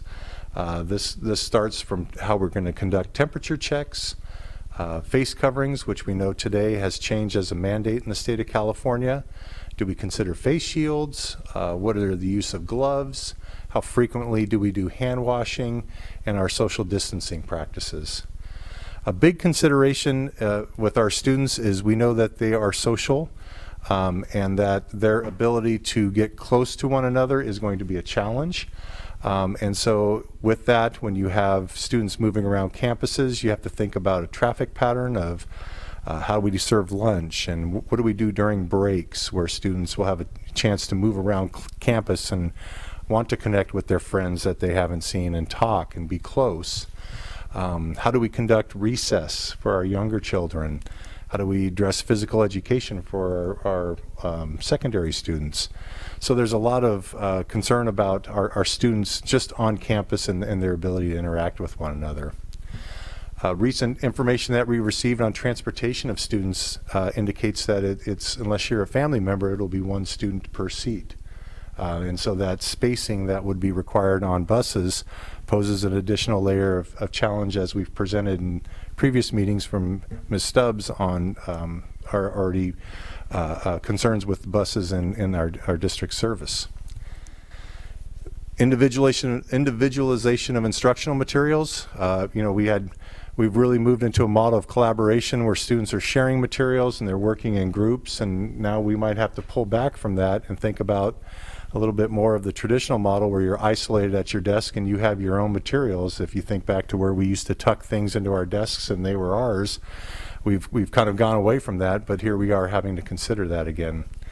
And then our big consideration is, the frequency and detail that will be involved in the sanitization and cleaning of our campuses each day, and possibly over the weekends and in the evenings. So that's the number one consideration, that's a piece of what's driving some of our decision making. But then we also have, what does instruction look like, and some of the pieces that go into that. And so with that, we provided a brief survey to our staff and parents, and Joe was able to collect some information for me from students that I will compile with. It's not included tonight, but I have it as additional resource information that I can share. What does that look like in terms of our grading models moving forward? If we are in a remote capacity and delivering instruction remotely, how frequently are assignments assessed? In which manner they're assessed is something that we still need to work out. Again, addressing our technology platforms and our internet access, and then what happens when you're at home and your laptop just doesn't turn on. That's going to be a challenge for many students if they're at home, and then they have to try to find a way to get that fixed. We do know that we have a number of students are vulnerable students are going to need academic and socio-emotional support. That's something that our district has focused on in terms of an equity lens throughout this past year, and we want to maintain that in whatever model that we choose moving forward. Is how do we support our students that need the most help? And then another consideration that we have to look at is how do electives fit into a daily school schedule, or do they? And so those are some of the challenges that we face, is how do we deliver the instruction that we set out to do in a manner that we are able to achieve. And then the third side of this is the operations. We talked a little bit about the cleaning and sanitization already. We are under a declaration of emergency currently, and then so that does kind of limit some of our scope of what we're able to do. I talked a little bit earlier about the federal and state waivers. You can see what those are related to, and including our funding.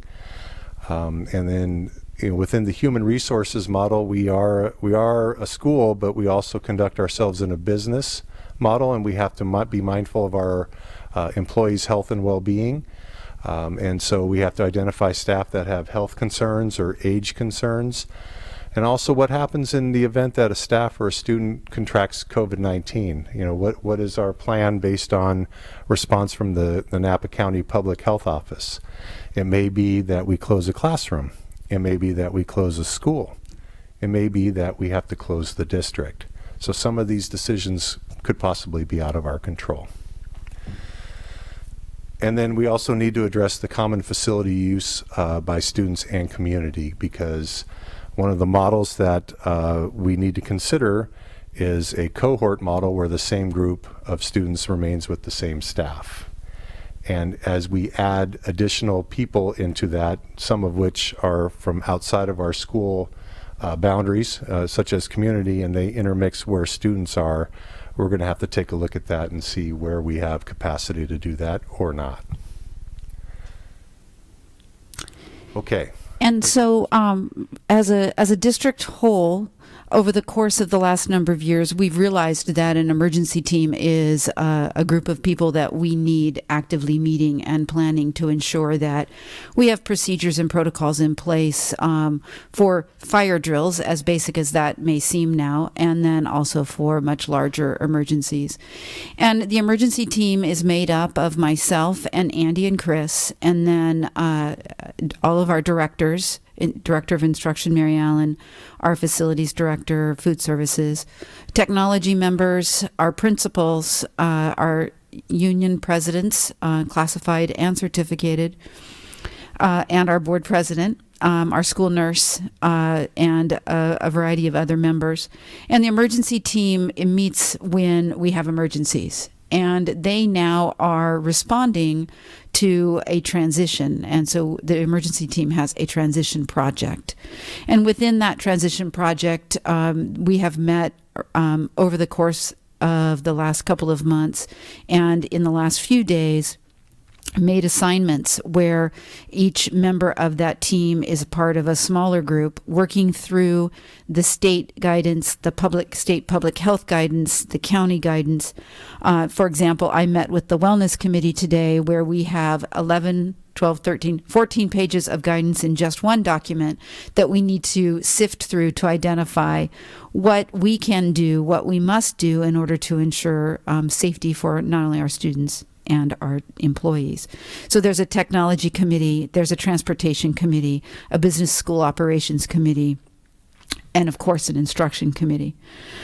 So that group has already begun that work and will continue that work. They are listening in tonight if they are not here, or they will listen to your comments tomorrow through the video clip so that they can then be prepared to again meet as a team next week to begin developing plans and asking questions and continue the work around developing this ultimate plan for the July special board meeting. And at this time, it would be an opportunity for any public comment, President Haug, and reflection or questions from the board members for the first portion of this presentation. So for the first portion of this presentation, we are looking at just what we've covered now. We do have a lot of public comment, but it's more concerning instruction, so that will be coming up later, and we will address that later. Right now, is there anything there was no additional public comment, is that correct? There was no public comment on slides 1 through 7. Yes. And board members, do we have any comments or questions?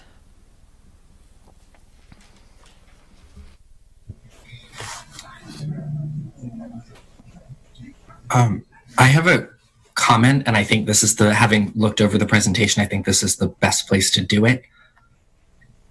Is that okay with everyone? Okay.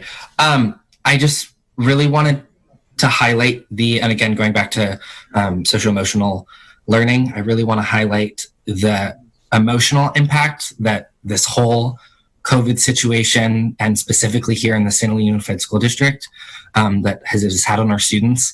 When I think about the reasons that this community has gathered and come together in the last few months, I have to say the majority of that list tends to be very negative things, again, culminating in the tragic loss of a friend and classmate.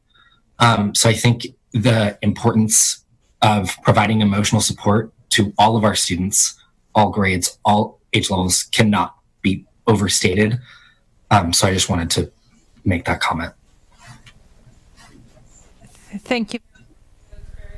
It's very important for us to hear from a student. Thank you for that.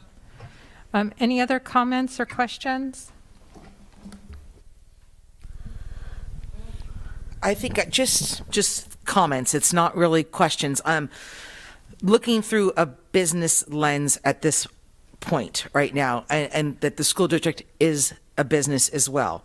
One of the things that I know that Dr. Wilson had a call about this, just actually, I think it was yesterday, was about waivers. And it's because this is a partnership between a school and the families that we serve. And the school, I think you so eloquently put it, like we have the kids for 25% of their day. The school can't control what happens outside of school grounds and what might happen, how families choose to, operate under a COVID situation. And so there's a part of me that really feels very protective of our school district as well. And I know that that's something that has to be discussed at a state level, at a county level, and probably even a federal level. But, I want to make sure that our families and that they realize that this has to be a partnership, no matter how school looks in the fall. Because if we're going to be practicing something on our end and promising to uphold sanitation, social distancing, and all the other protocols that we have to do, we need to ask families to do their part as well. And so I worry about exposure for the district, and how that looks and what the county and the state's going to say for it. And I know that's still to be determined, but I just want to say that that's something that still circles around in my brain as we're trying to figure out how to go forward in the fall. Yes, Trustee Pelosi, you're absolutely right. I was able to participate in a Zoom call yesterday with Bill Dodd and a number of county superintendents within the Northern California area. And it's not just in California. Superintendents across the nation have a concern around the guidance that we've received that is a guidance and there are no actual requirements. It's suggestions around how to maintain safety protocols. And so then to what level are we able to implement those guidances, and where does that leave us exposed? And so it is a bigger discussion than our district alone. Mr. Dodd did hear the message and did make a commitment to take the concerns and the conversation to the governor's office. So we are in wait of, as Mr. Heller mentioned, potential waivers and potential liability coverage and whatnot for students and also employees who may be confirmed with COVID-19.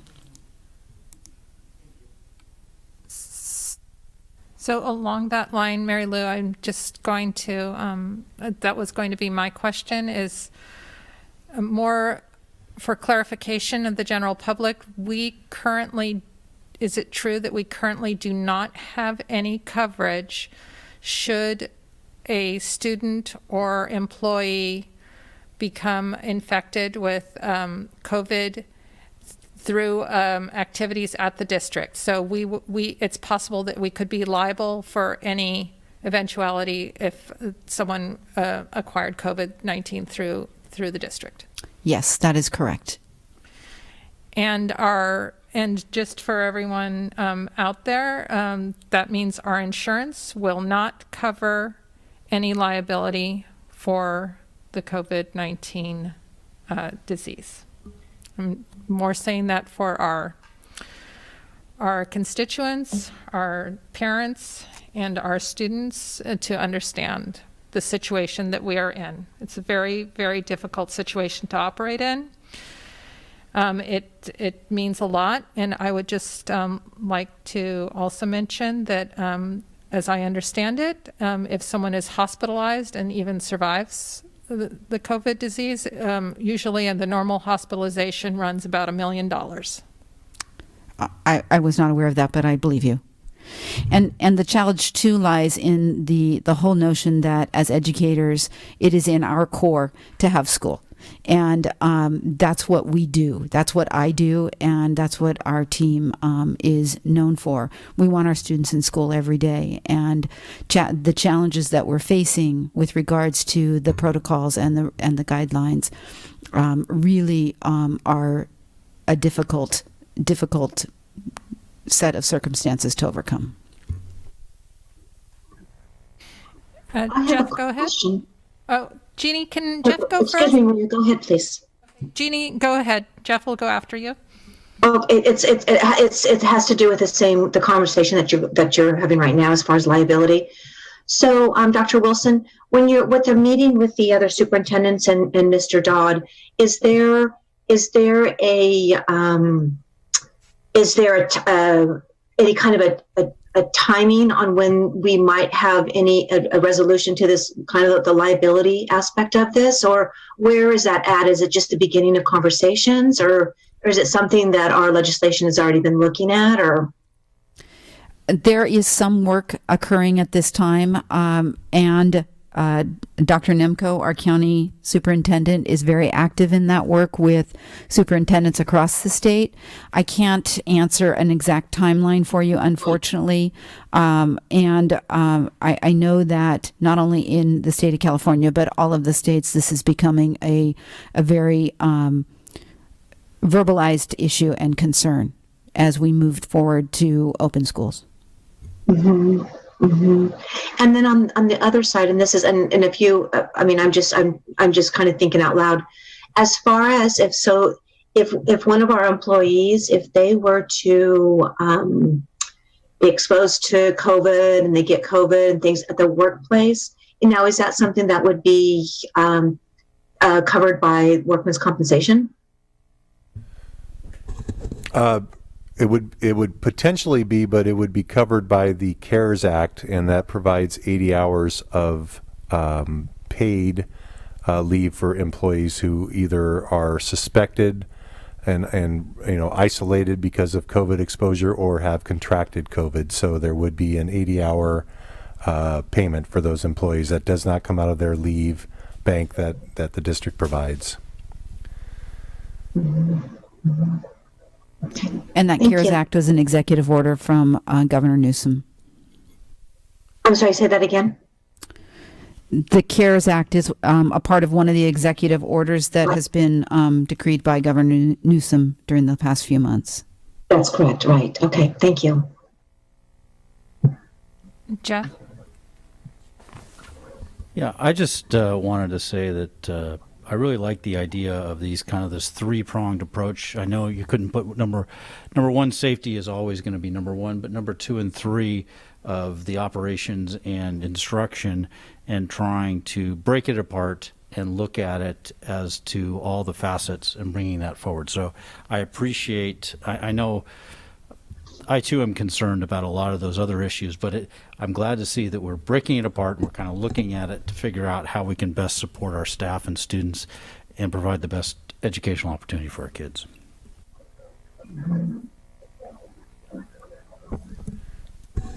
Are there any comments, further comments or questions? Can I just ask a couple of clarifying questions? Go ahead, Ms.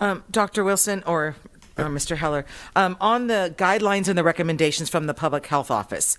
Now, I know the challenge is because everything is guidelines, everything is suggestions.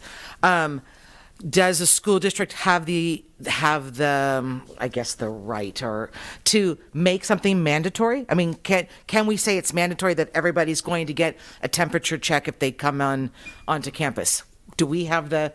We do. Okay. Yes. And we can, with regards to, it's not just temperature, it's symptoms Correct. check, because Okay. we're learning now that the temperature is really the low-lying indicator of someone who may be a confirmed COVID-19.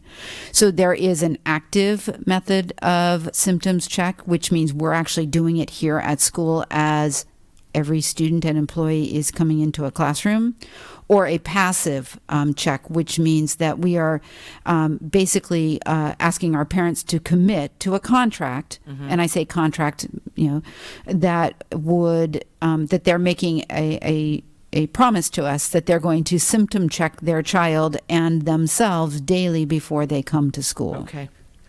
So yes, and we have been doing that with all of our employees since we have had any employees here. So for example, our food services team has been on campus initially 5 days a week and then 2 days a week with me throughout the summer. And every morning that they are here, I come in and I ask them what their temperature was. And so we're doing those symptom checks with all of our employees right now. And we would continue we will continue with that throughout the summer. Okay. And I think we can, you can tell me if we want to wait till July as well, because I know we have another month to go to see how things unfold. But on the transportation of students on buses, would we potentially have to like lease more buses then? I mean, and I'm sure that's a bigger answer, Andy. So if you want to say, you can give me a compact statement right now and we can address it further down the road. But it was one of those other things that if we can only put 12 students on a bus and we have 80 some odd students I just wanted to know from a financial standpoint what that might look like. Right, and we're building currently the transportation plan in alignment with all the potential models, and so I did list that as a possibility of perhaps leasing an additional bus and hiring another driver from Michael's if that would help transport the students. There's also the idea of having children sit in family groups and then putting a row in between them. Which will allow more folks to be on the bus. Also prioritizing students that qualify for free and reduced lunch, and of course special ed students, so looking at it that way. Okay, thank you. If I could just add very quickly, the question you posed about transportation is something that in our discussions comes up a lot, and saying, oh gosh, how are we going to do that?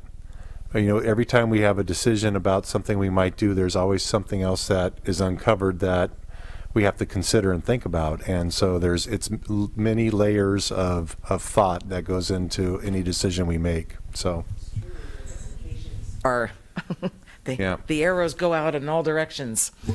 They do, Trustee Pelosi. And the piece with regards to the guidance and social distancing and whatnot, in frequent places within the guidance, it says to the extent where practicable. And that is not defined. And that's where that exposure comes into place, because they're recommending a 6 foot of social distancing to the extent where practicable. So if it's not practicable and we're not extending that 6 feet, then there's that potential exposure. So the challenges are, as you said, very complex and great. And our team has been doing lots of work to unpack them, as have the teams in all of the districts.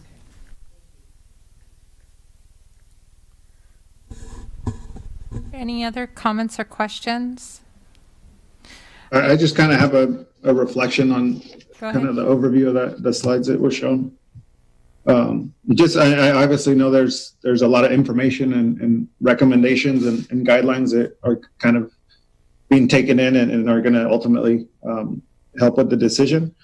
But I feel that our district is taking all those necessary steps and precautions to really examine this and to see what is going to be best for our students, family, and staff. I also appreciate that the community has been a part of this. They're being involved and they're showing great participation by giving their response as well. And I realize that some of there's going to be a lot of opinions and conversations about what school should look like in the fall, but for me, still the top priority is the safety and mental health of our students and staff. So that's kind of just something that I keep putting in the top of my mind as far as what school should look like and all that. And then just kind of on that as well, just I know that families' beliefs and social distancing practices are also going to be are going to make this decision challenging as well, because like Lisa said, that we have no control of what parents and students do outside of the school. So I think that it's ultimately going to require great cooperation, not just from the district, but from families, because they have to be flexible and following the guidelines that are set. And regardless if you believe in the COVID-19 pandemic and whether it's a threat or not to our community, we still have to kind of take all the guidelines and put that safety first, because we do have to consider that not everyone feels the same way about it. And so we have to respect and consider, I feel like, all families, staff, and the community members when we do end up making the decision. So that's kind of just my reflection and overview of kind of what with the first few slides. Thank you, Julio. Any further comments on this section? I'll just make one last comment. We did have the common facility usage by students and community, and just because there has been a lot of interest in this subject, I just want to recall that the district is working with a number of groups in this community to have community use of our facilities where practicable, where safe, and where we are able to accommodate community use. So we'll go on to the next portion then? Yes. So as we began collecting information, we conducted a parent survey and a staff survey, and we were mindful of surveys at the end of the school year, and we didn't want to inundate parents with too many questions, but enough to kind of give us a sense of the information we felt we needed to move forward. So we provided a week window for both the staff and parents to provide feedback, and we were very happy to receive 700 responses. That's way over 50%, almost 60%, and that shows that our community was active and taking a part in providing the feedback that we needed. So the first question was just to give us a sense of where the students go to school. You can provide more than one school, but it does lend itself to showing that there was a pretty even response across all schools. So we have a good cross-section of responses from all of our sites. And in looking at the question of how comfortable are you sending your child back to school if we were to follow guidelines by the Department of Public Health, it looks like approximately 77% are neutral or above in sending their student back if we follow accommodations and guidelines. And if we asked parents today what kind of schedule they would prefer, if we were to open in the fall with those choices listed, the most popular choice at about 50% was daily school with appropriate health and safety guidelines. And then we asked a question about your child's time on a computer or in front of a screen, whether it was an online or a hybrid model, just being sensitive to the time that we have students exposed to screen time.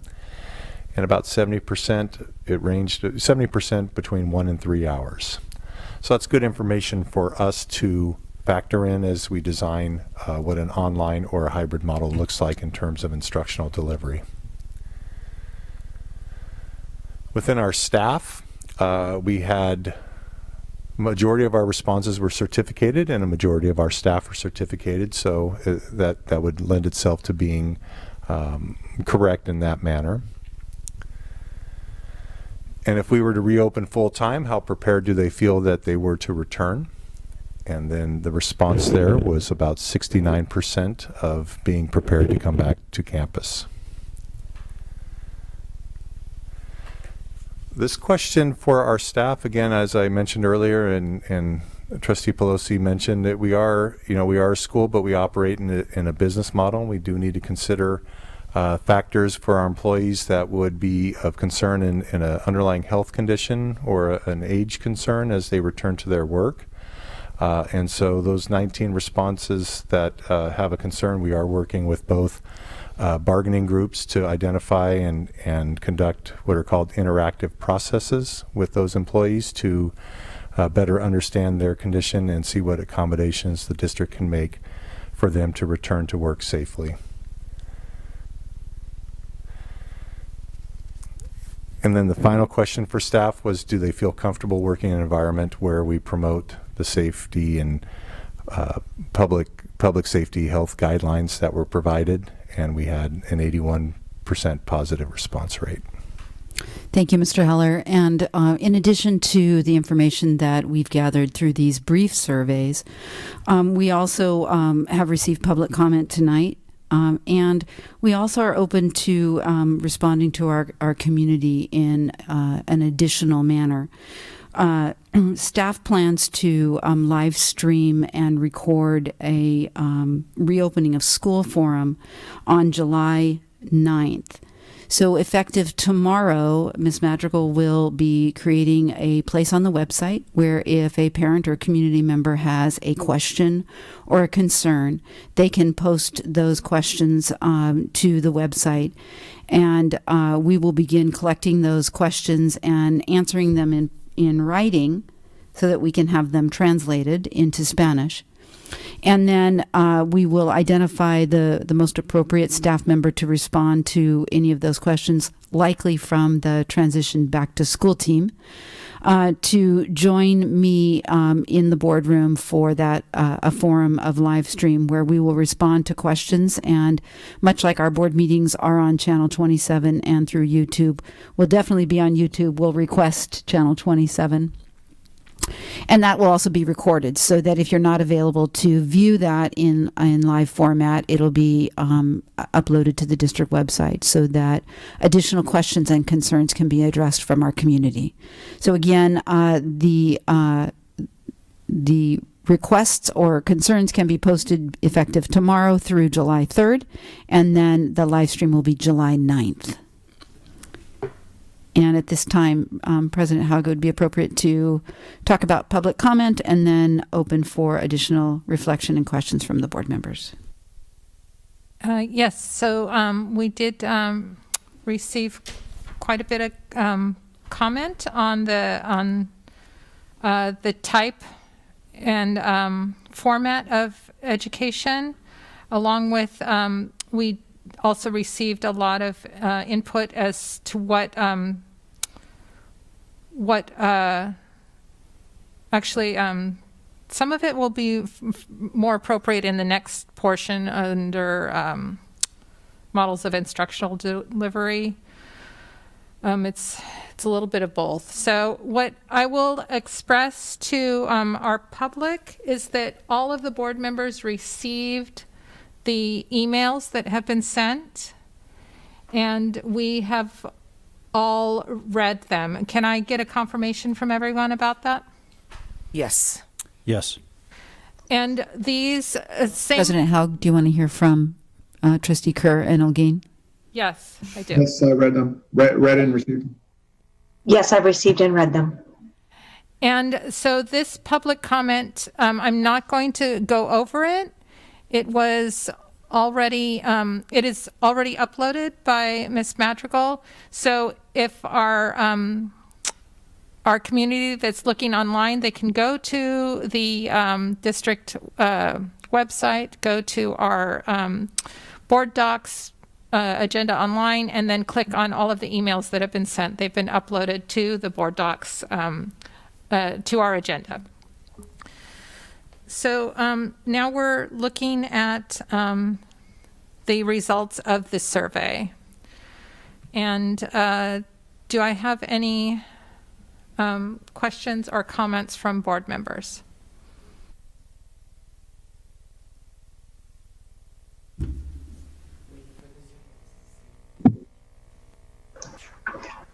I have a quick question. As far as and I'm talking about our last slides that we talked about. In the screen time survey, did you notice any? Was there a breakdown as far as like was in the 1 to 2 hours? Were there more high school families in that one? You know, was there a breakdown about the grades in those? I have not conducted that level of breaking it down, but I can do that at your request and provide that. I think that's good information to share. Well, you know, and I'm just asking because it might be interesting to see if it does kind of correlate with depending on the grade of the student, though, too. Yes, I agree. Yeah, thank you. I would agree with that as well. And I also, you know, I think that because this is a high level question, you know, I think if you're just answering it on like, you know, just on pure thought, like how much time you want your student to be sitting in front of a screen, I think it also depends on what's happening on the screen. You know, if it's something that's engaging, if it's, you know, if it's something that's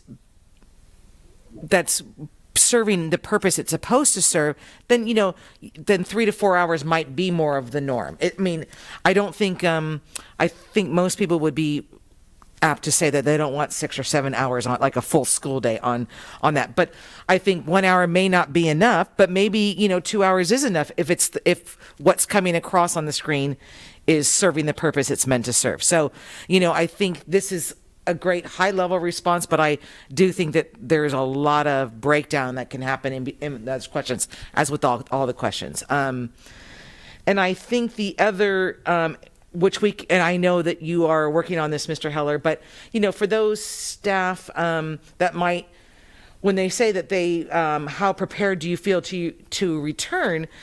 It makes me think, does that mean like how emotionally and mentally are you prepared? Is it professionally prepared? Is it is it simply health and safety prepared? Because somebody might just say not prepared, but maybe it's because it's more of a mental health issue and worrisome, not professionally. So I was curious if there was thinking behind that question, leaning more one way or another. Yeah, the word choice is interesting because I chose prepared versus comfortable or concerned or other words that I could have put in there. Prepared means that I am prepared to come and do my job. I'm prepared to come and fulfill the expectation of me if whatever the district asks. And so I could probably choose a better word, but at the time I felt that word kind of captured what I was looking for in terms of staff's ability and willingness to come back to a full day if we were to ask them to do that.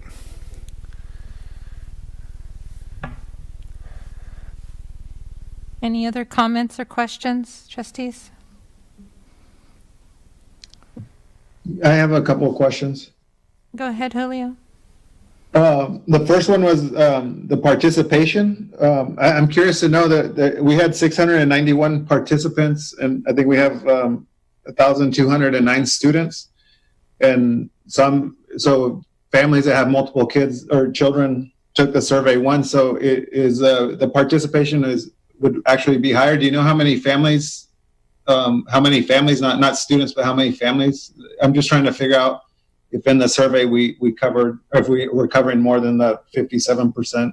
Yeah, unfortunately that data is not a part of the survey the way it was constructed. So we just got responses that allowed more than one site. So, okay. Yeah. Okay. And then the second part of the question is from reviewing the data that in the survey information, what looks like, the majority of parents would want their kids back to school, to some form of school, and some staff, the majority of the staff also feels the same way. Was there a component as far as an opportunity for students to kind of either get survey or feedback? Just because I know as a parent, sometimes you're looking at this and saying, yeah, that if you want them in school, you want them in school, but ultimately, students are the ones that are going to have to be in the classrooms, and if they're required to wear the masks and do all the distancing. So I'm curious to know if and obviously at the primary level, I don't know that you would be able to survey those or get feedback, but at least for, I would say third graders to 12th graders, there would be, it'd be interesting to know how students are feeling as far as coming back to a certain, to school next year. Sure, it would be an interesting component, and I asked, and maybe this is an opportunity for Joe Brody to come in, and he did collect some informal data for me. We didn't provide a direct student survey, given it was the end of the year, and there were other end of the year things going on with devices and such, so I wasn't sure we would be able to collect a good sampling. But I asked Joe to do an informal check-in with some of the students of the high school student body to give me a sense of where they landed, and I did receive an email correspondence from him this week.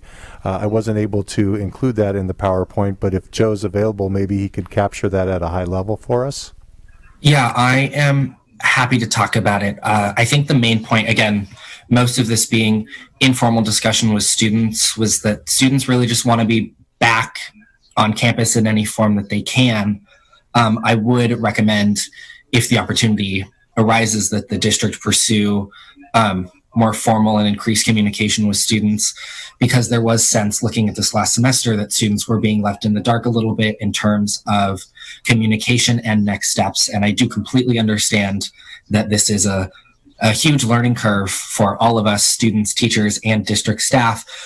But again, to reiterate my point, students are ready to go back to school. Of course, health and safety, both physical and emotional, are, top of everyone's list when it comes to concerns and bringing students back. But students are ready to come back, whether that's through daily on-campus instruction or through a hybrid model. Really to summarize, but I'm happy to provide more detail. Thank you, Joe. May I just add another comment? Is that we did provide a survey to the students on learning from home from West Ed, and we're still gathering that data. So we will have some data to bring forward in reference to students' response with learning from home. Yes, thank you, Marion. I do remember my sons filling that out, and I think they actually did the healthy child survey as well. I think it came out in that format, but it was strictly dealing with learning from home, which touched on social emotional in reference to anxiety and depression. So we'll bring back some of that data when it's completely gathered. All right, thank you. And if I may add one more point, I believe Trustee Pelosi touched on it when talking about what sitting in front of a screen actually means. One very important point that students frequently made was that, it's being engaging in hopes that, you don't just, no one really wants to sit in front of a screen all day, but there also is something really exciting about a continued model of education. And that if we are looking of more of a hybrid or fully online, that the time that students spend on the screen be lectures and online activities and labs rather than just check-ins from class to class. So I think there is something really to be said about keeping that online component extremely engaging so that students don't fall off the wagon. Thank you. Thank you, Joe. We really appreciate your input. Can I say something else? Yeah, yes, go ahead, Lisa. Should there be a follow-up survey that goes out to our parents? And first of all, I would like to say that I'm very excited about what you're giving to our community about the live stream event. Thank you very much. I think that that's a wonderful opportunity. So I hope that our community is listening and will take advantage of that opportunity. I think one thing that, again, even hybrid, if it is a hybrid model and we've got some remote learning in place, I'm wondering if we could dig down in talking through a survey to find out like how people think their skills are at e-learning, because that's going to help identify those students who might need the extra support, who are more self-sufficient in working with that kind of platform. Because again, I think that that's something we have to really, really gauge on how much that's going to look like. And that's where I'll stop. Yes, Trustee Pelosi, as we spent time in the last couple of weeks preparing our teachers for potential continued remote and or hybrid, Mary Ellen has been working with some of our teachers to develop a summer project where they will develop lessons around supporting our students in understanding how to and become a more effective potential online learner. We know that what we have learned is that our very technology savvy group of students are savvy in the areas in which they want to be savvy, social media and whatnot. And some of them really are challenged with management of their own schedule, management of the platforms, and how to be a smart online learner, effective and efficient. And so Mary and a group of teachers are developing some modules that will be a part of the beginning of the school year to support students in learning more effectively. And whether that answers the full of your question, I think it's an important piece of it. Sure. Because we recognize our students need to be more informed, just as our teachers do, as we continue to improve all of our models and move forward. Thank you. Can I add a comment about that last part? The superintendent talked about the models for the students. I think it's also just from experience as a parent, that it'd be informative to parents as well, because a lot of parents are not they may be tech savvy in some ways, but for certain platforms, they don't know how to function or work. So I think that would be another avenue as far as having parents that may need that additional assistance with the platforms and having these modules or that you're talking about for them to see before the beginning of the school year, so they can assist those students and have more of an idea of how things work or what their kids are learning. So we do have a lot of every year we have parent education. It might make sense for the parent education for the next year to be focused on support of their students in all the things that we're facing, but specifically it makes sense for an online learning parent education. If I may add, we're looking at on this particular committee, what do the teachers need? What do the students need? What do the parents need to have success in the online environment? Yeah. Thank you, Mary. I'm going to address something that we haven't quite touched on, and that is the fact that we're looking at almost, almost 20% of our teachers would not feel comfortable coming back to a classroom environment, or our staff. And as I understand it, that is about the norm nationally. There's about 20% of teachers and staff are not either have health conditions that would make it a high risk for them to come back to the classroom or campus. As I understand it, there is not the substitute staff availability, nor the classified or certificated staff that could step in to fill these positions nationally. Is it true that we're also facing that within Napa County?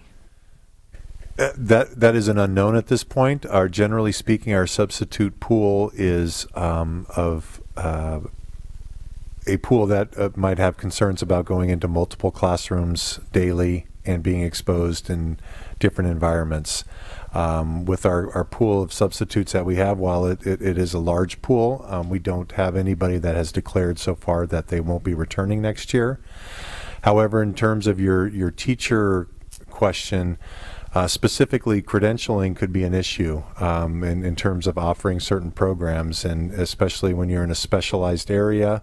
If we say physics or chemistry, and a particular teacher may not serve in that area, it'll be very challenging to find a substitute that can replace that teacher for a full school year.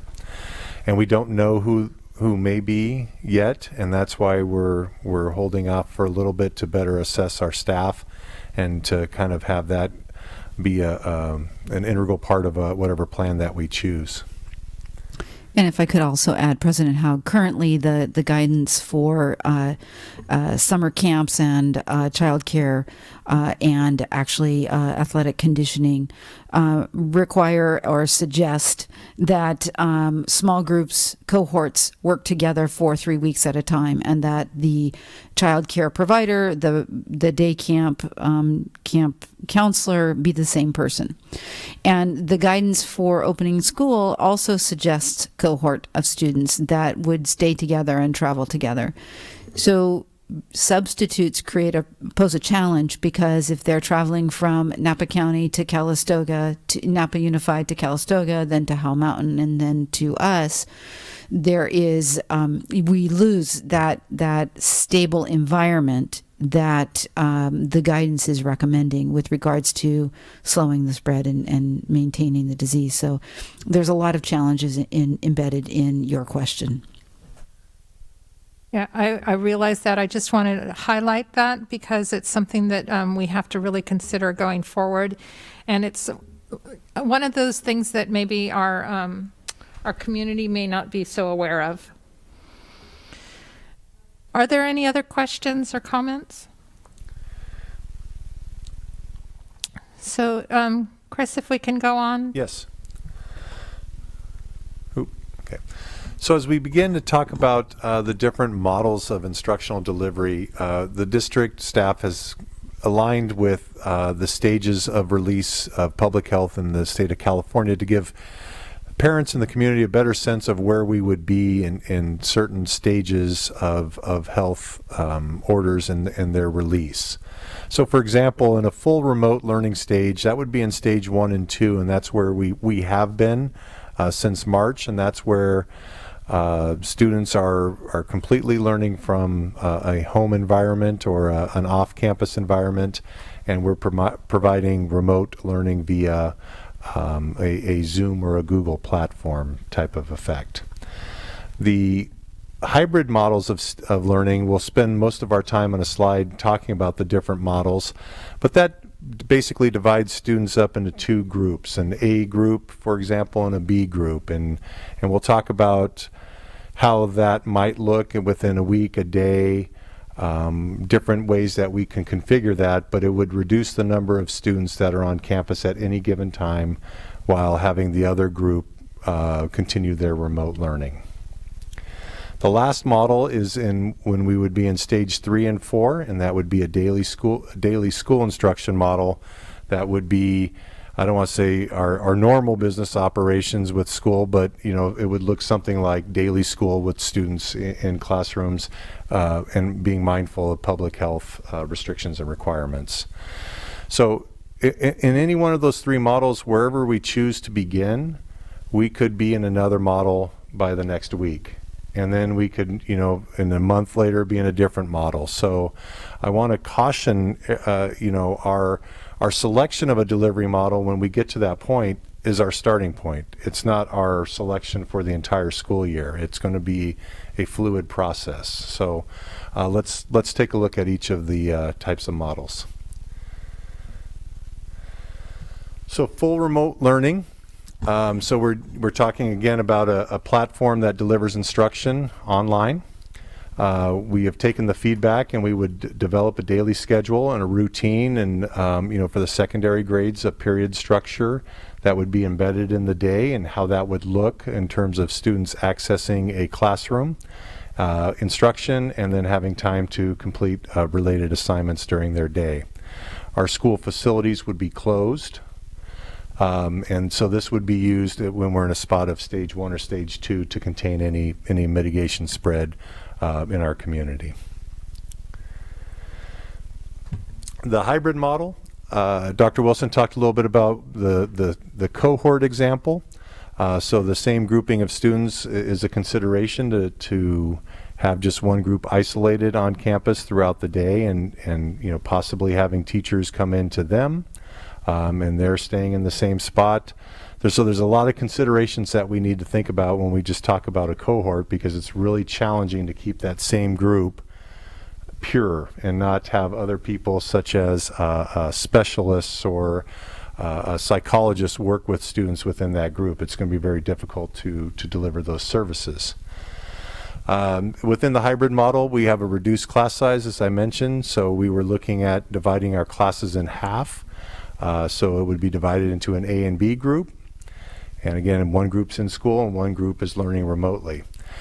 Now, how that looks is we could have a daily attendance model where group A is in the morning and B is in the afternoon, and then B is in the morning, attending school, and then A is in the afternoon. But that poses some logistics in terms of cleaning and sanitizing the campus and classrooms that we would have to look further into.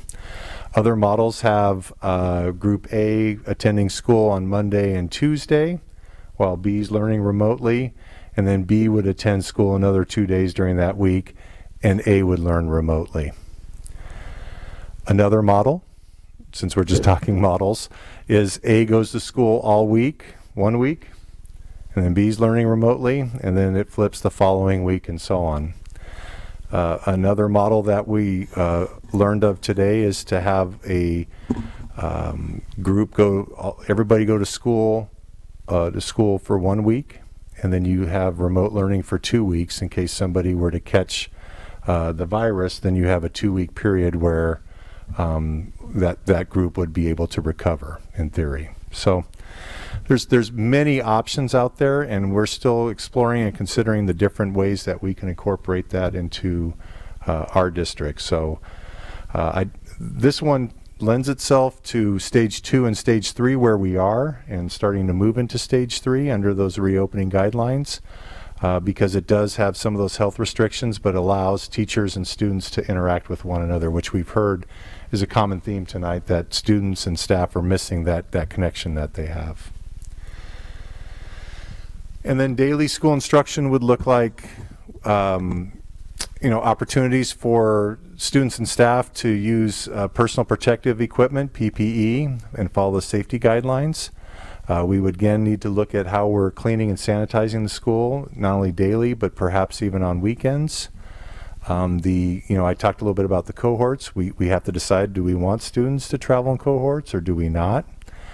And there's still going to be restrictions on certain activities. We were talking about athletics and things like that are a key piece of a student's experience in school, and there's still going to be restrictions on those that we're still waiting for CIF and NCS further instructions on those. So this would be used in stage 3 and 4. We're hopefully going to be entering stage 3 in the next couple weeks, and so that's where we feel like the spread is very low or manageable. So again, we're moving into stage 3, but conditions can change. And so if we started with the daily school instruction model, we need to choose something that we can easily move from one to the other in a seamless fashion that keeps the daily schedule set for students so they have a sense of what would occur.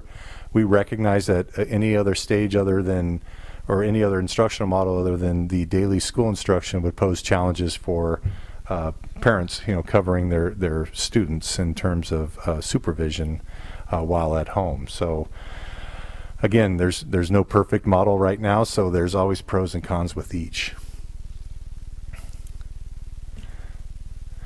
So, in terms of additional considerations as we move forward, we've explored the possibility of having a COVID-19 facilities advisor, somebody to come in and take a look at our facilities and say, here's a sample cleaning schedule. Here's how long it would take to thoroughly clean. Here's training that your staff needs to clean at the highest level. Depending on the model that we're in, we're going to need to evaluate our staffing and needs of the district as we move forward.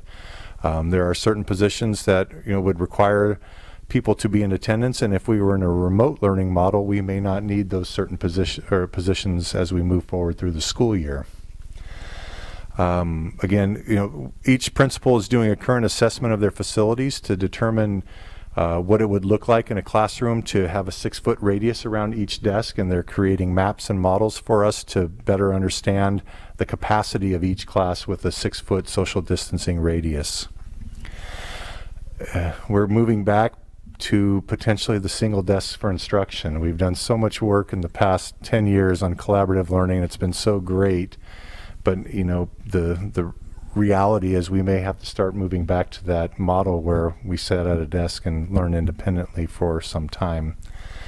The other consideration is our personal protective equipment that we provide for staff. We're looking at so many different things, of gloves, of shields, of things that will protect our staff when they're working with students.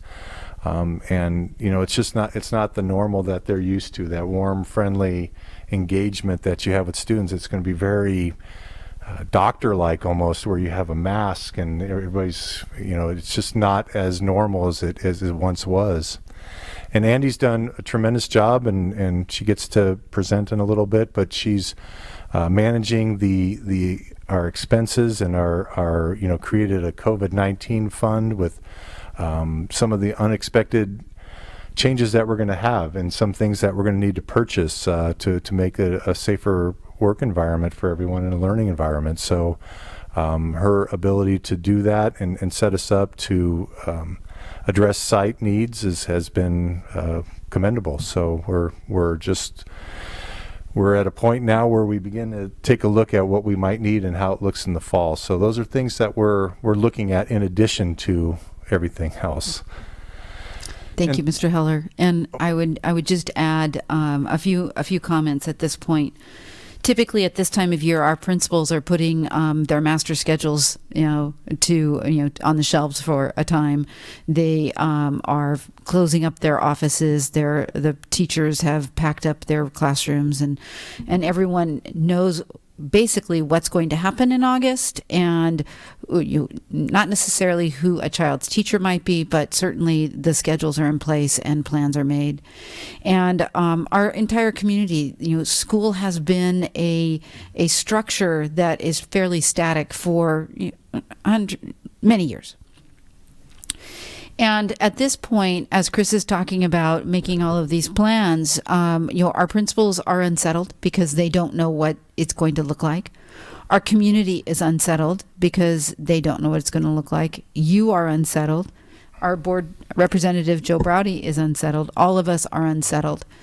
And I think, as Chris has shared with you again, a summary, a highlight of the guidances that can be found on our website, on the Napa County Office of Education website, on the CDE, California Department of Education website. All of the guidances are available for public review.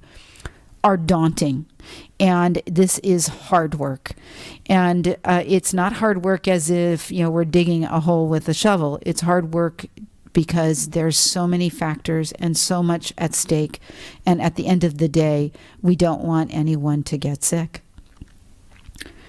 We have a unique community and we have a unique set of resources, and I do believe we can find effective solutions to serve our community. We will come to you in July with recommendations for moving forward, and we appreciate the time tonight where you have already given us some guidance. You've asked some really good questions, and we ask you now to engage in further conversation around this community and what works best for St. Helena Unified School District as we look at potential models in all of those stages, as Mr. Heller mentioned. Again, we invite you to engage in that conversation and allow us to do some more work for you. This would be an opportunity, President Haug, for public comment and further board conversation. So yes, we do have the public comment, and I would like us to maybe look at answering these questions through the lens of a lot of the comments and questions that we received from community members and parents. First of all, we do have these discussion questions. And maybe that is the best place to start. I would like to go through the discussion questions first, and then we can address some of the other issues that we might have right now. So first of all, we're going to look at how much screen time is a threshold for student engagement. We already talked about this a little bit, but I just want to flesh out so that it's really clear to the administration what we're looking at here. The feedback that we got from parents, a lot of the parents that wrote to us seemed to want more screen time. Yes, if there's remote learning, they want to see more screen time, specifically lectures delivered by instructors. It was more of a structured daily screen time. However, that looked in either, lecture, breakouts in small groups, but definitely needed to be something where students and staff were accountable on a daily basis. Any other comments, board members? This is Jeff. I'll go ahead.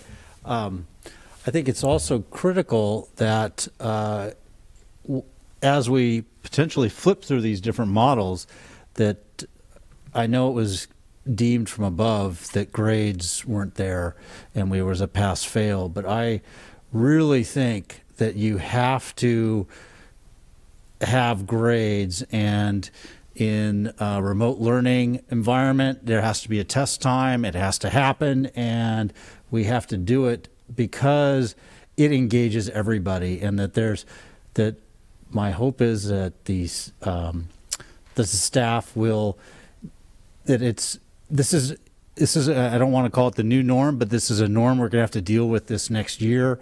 And to me, we need to motivate our students, and I believe letter grades is a perfect example of something that caused, and any ambiguous statements by people can completely undermine it. And so I think it's very important that we have a clear, solid message that no matter what what current stage or model we're in, that it is somehow, that it is all relates to the grades that you'll be getting forthcoming because of your work and your engagement, to pay attention to all those things. Right. And basically broken down, by school site as well. Like it's not a one size fits all kind of, formula. What works for 10th grade is certainly not going to work for 3rd grade. So there has to be team collaboration by teachers and principals and district to determine what those grade policies look like. I would agree with you as well. Yeah, and if I can just echo those points from a student perspective, I think, I hate to use the word incentive, but I do think that in most cases it's necessary to keep students engaged, especially with everything that's going on, because I think we all know that the difference between a passing grade and the letter grade of an A is very different and shows varying levels of work and dedication. And so, I think if we are continuing to pursue success and excellence, I think that's definitely something that we should look at and incorporate.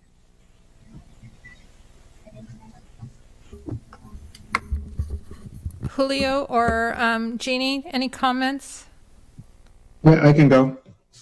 I kind of, I think obviously the age is going to, be dependent on how much screen time that I think would be fitting. Obviously, a primary school student isn't going to be getting the same amount as a high school student, and obviously elementary and middle school students are probably going to fall somewhere in between.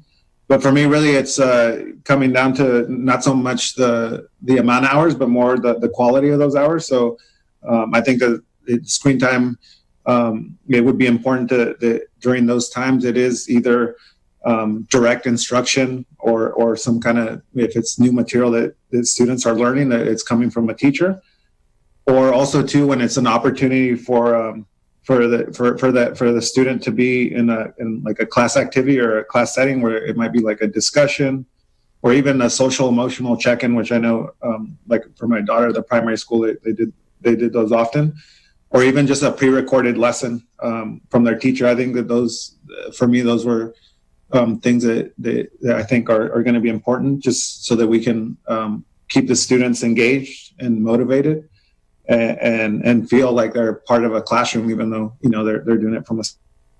And then also just unfortunately, as a reminder, a lot of students are already on devices, so that's like another concern as far as they're getting screen time, I assume, outside of what's in the school setting. And so that's another issue. For me, that I don't want to do so many hours and then already know that students are on their phones or tablets or playing video games and all that, and then have them have to do even more hours. So my thing is just the quality of that screen time is important to me.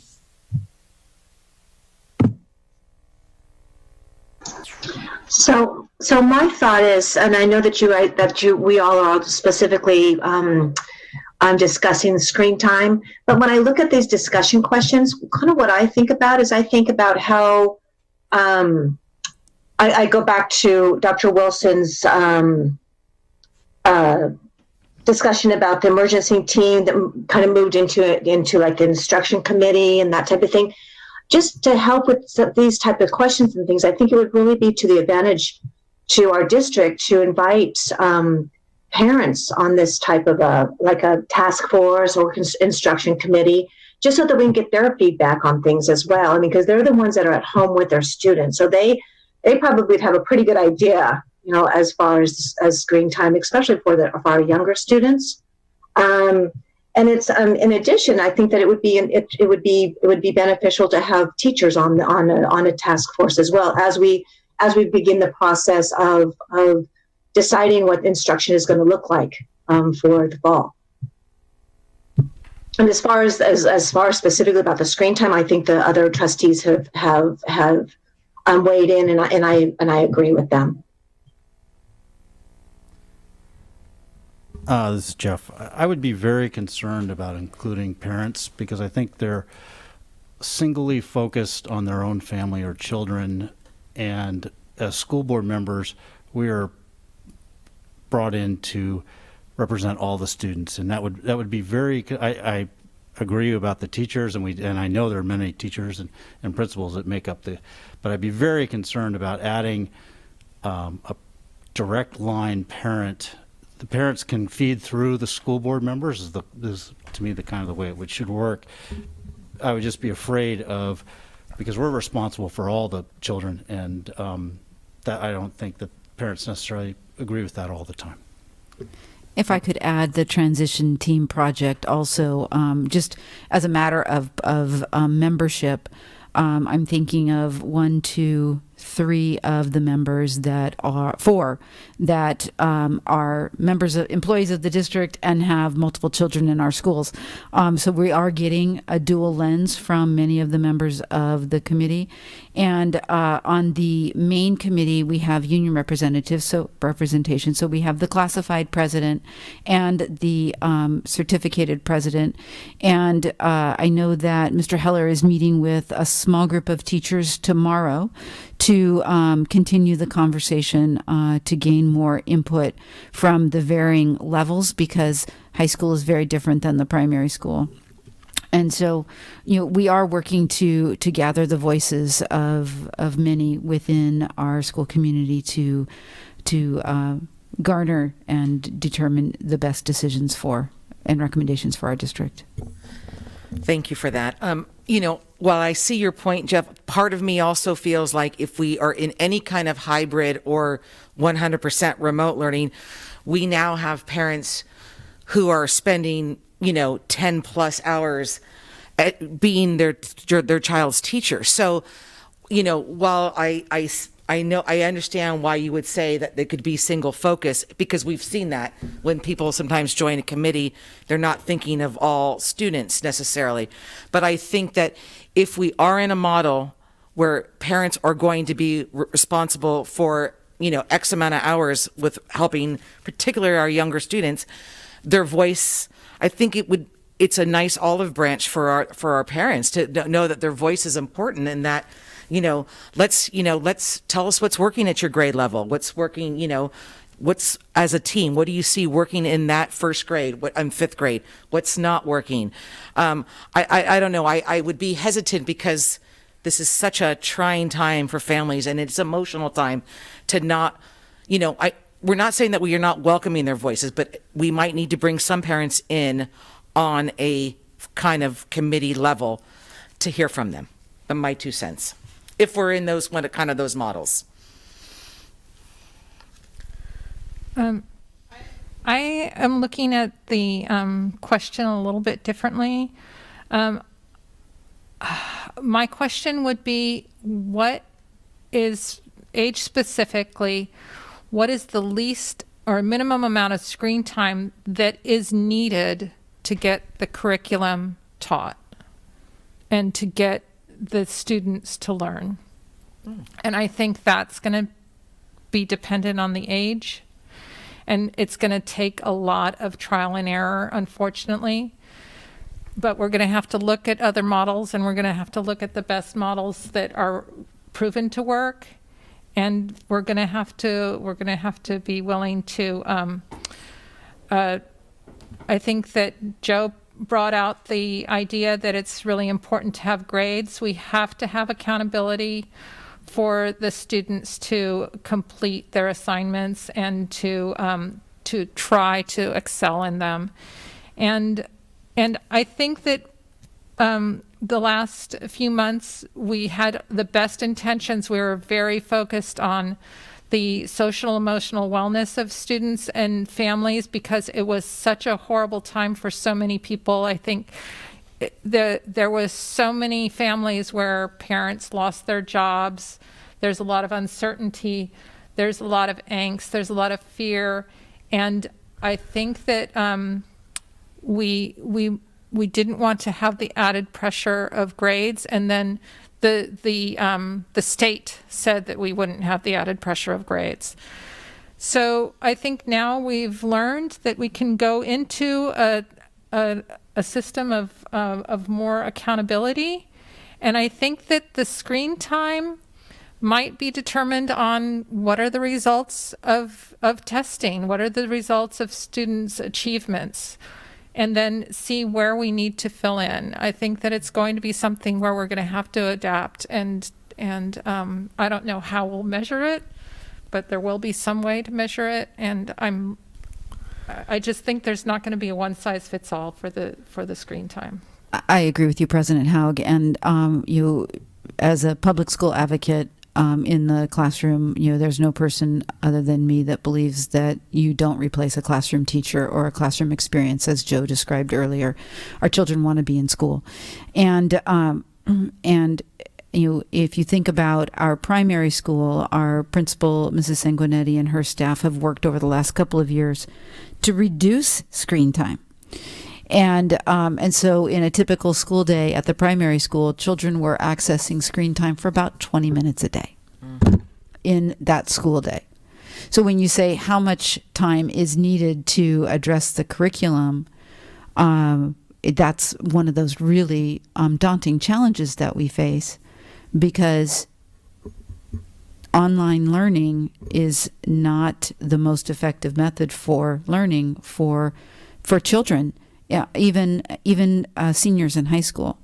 There are a few students that excel in that remote online model, but generally speaking, if you look at universities that have online models, they really only want 22-plus-year-olds to participate in those. So that's another one of those challenges where, how much screen time and how do we figure out the skills and what we need to teach. And,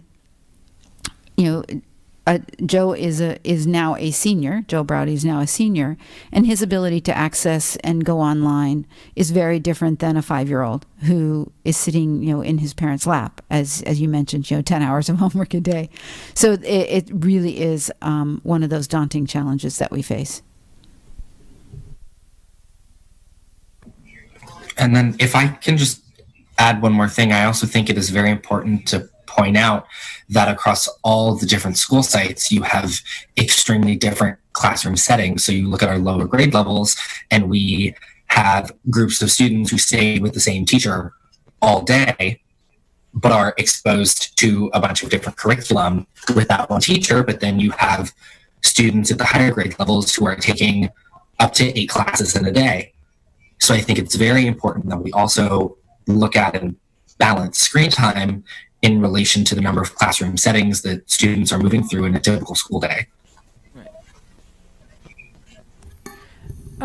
I will just mention one thing that was corrected after it was pointed out, but it requires a lot of coordination by the principals of the and the teachers of the RLS in the high school. Sometimes there were conflicting Google Meet or Zoom meetings when 2 classes had a meeting at the same time. And I know that was corrected after it was discovered, but that's just another layer of difficulty when we are in this screen time environment. There has to be certain blocks that are for certain classes, and then they can't overlap with if a student has French and calculus and they're both meeting at the same time and Google Meet, that doesn't work. So just another thing that I know you're aware of, but it's just another thing that I want more. I'm saying this for our community who may not always be aware of how much coordination is going to have to go into the planning of everything. And I'll just put a quick plug in that if we're in some kind of hybrid model, in particular, that if we can keep elective choices for our students as much as possible. I mean, that's a perfect world scenario, I realize, but sometimes those classes are what help keep kids engaged and helping them find a place in school. And even remotely, it might still offer that, that opportunity to do so. So that's just my little perk for electives. Plug. Thank you. Are we ready to move on to question 2? Yes? Okay, the hybrid model. Does the hybrid model deliver instruction the most reasonably in our current status? I would just like to open it to any board member who would like to start off, or I'll start off. And President Haug, if I could just layer that question with, as you're considering the pros and cons, really, of each of these models, you're actually looking at the risks, right?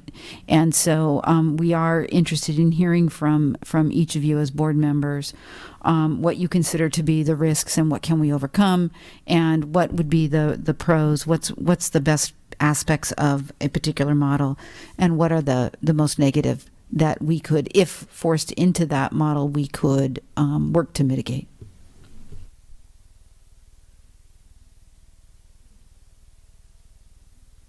So I will start out, and the difficult thing here is the risk, of course. We have some parents who are very concerned they will not be sending their child back to school. We saw that from the survey. We have parents that are less concerned, but still very fearful that when they send their children back. And I respect their feelings. I'm afraid as well. I think that for us as a district, for us personally, the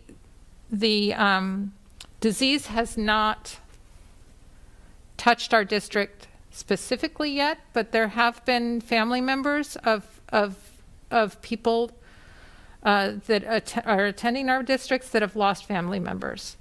So it has touched many people, friends, family members, acquaintances who have there have been lives lost. For me, it's unacceptable for us to have one case that we could have prevented, if that makes sense. If there is something that we can do to prevent a case from occurring, we have to be doing it. So we have to look at the guidelines. We have to adhere to the recommendations. We can't be lax. We have to be always vigilant, and that's going to be very hard because already, as we can see, our society has this fatigue already from adhering to the strict regulations that were imposed originally. So it's going to be very difficult. At the same time, I don't think anyone in this room, in this district, wants to see one child or employee or family member sick. So it's a very, that's how I feel. We have to be very cautious. We have to be very prudent. We have to be very careful. We have to be doing everything that we can. We've already bought so many disinfecting machines that Andy's going to tell us the eye-popping numbers, but we have to do everything, and we really have to be relying on our families to do everything as well. And that's what I'll start with. I think that I don't think any of us wants even one case. So Can we do that? Can we ensure that that happens with a hybrid model? I believe we can. I believe we can. But we have to really be prepared, and we have to have buy-in from the community to do their part as well.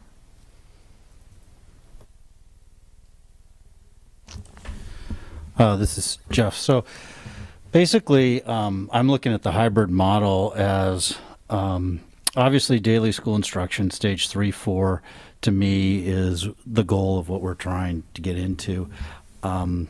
I believe that we have to take an element of risk. And if 25% of our school day, or the children are in school 25%, we can't control what happens 75%. And when you start, all you have to do is look at the community and look at the variables that are going to happen over this summer, and you'll instantly become overwhelmed with the opportunity for this to spread into our district, of which we could do everything perfectly right and have absolutely no control of it coming into us.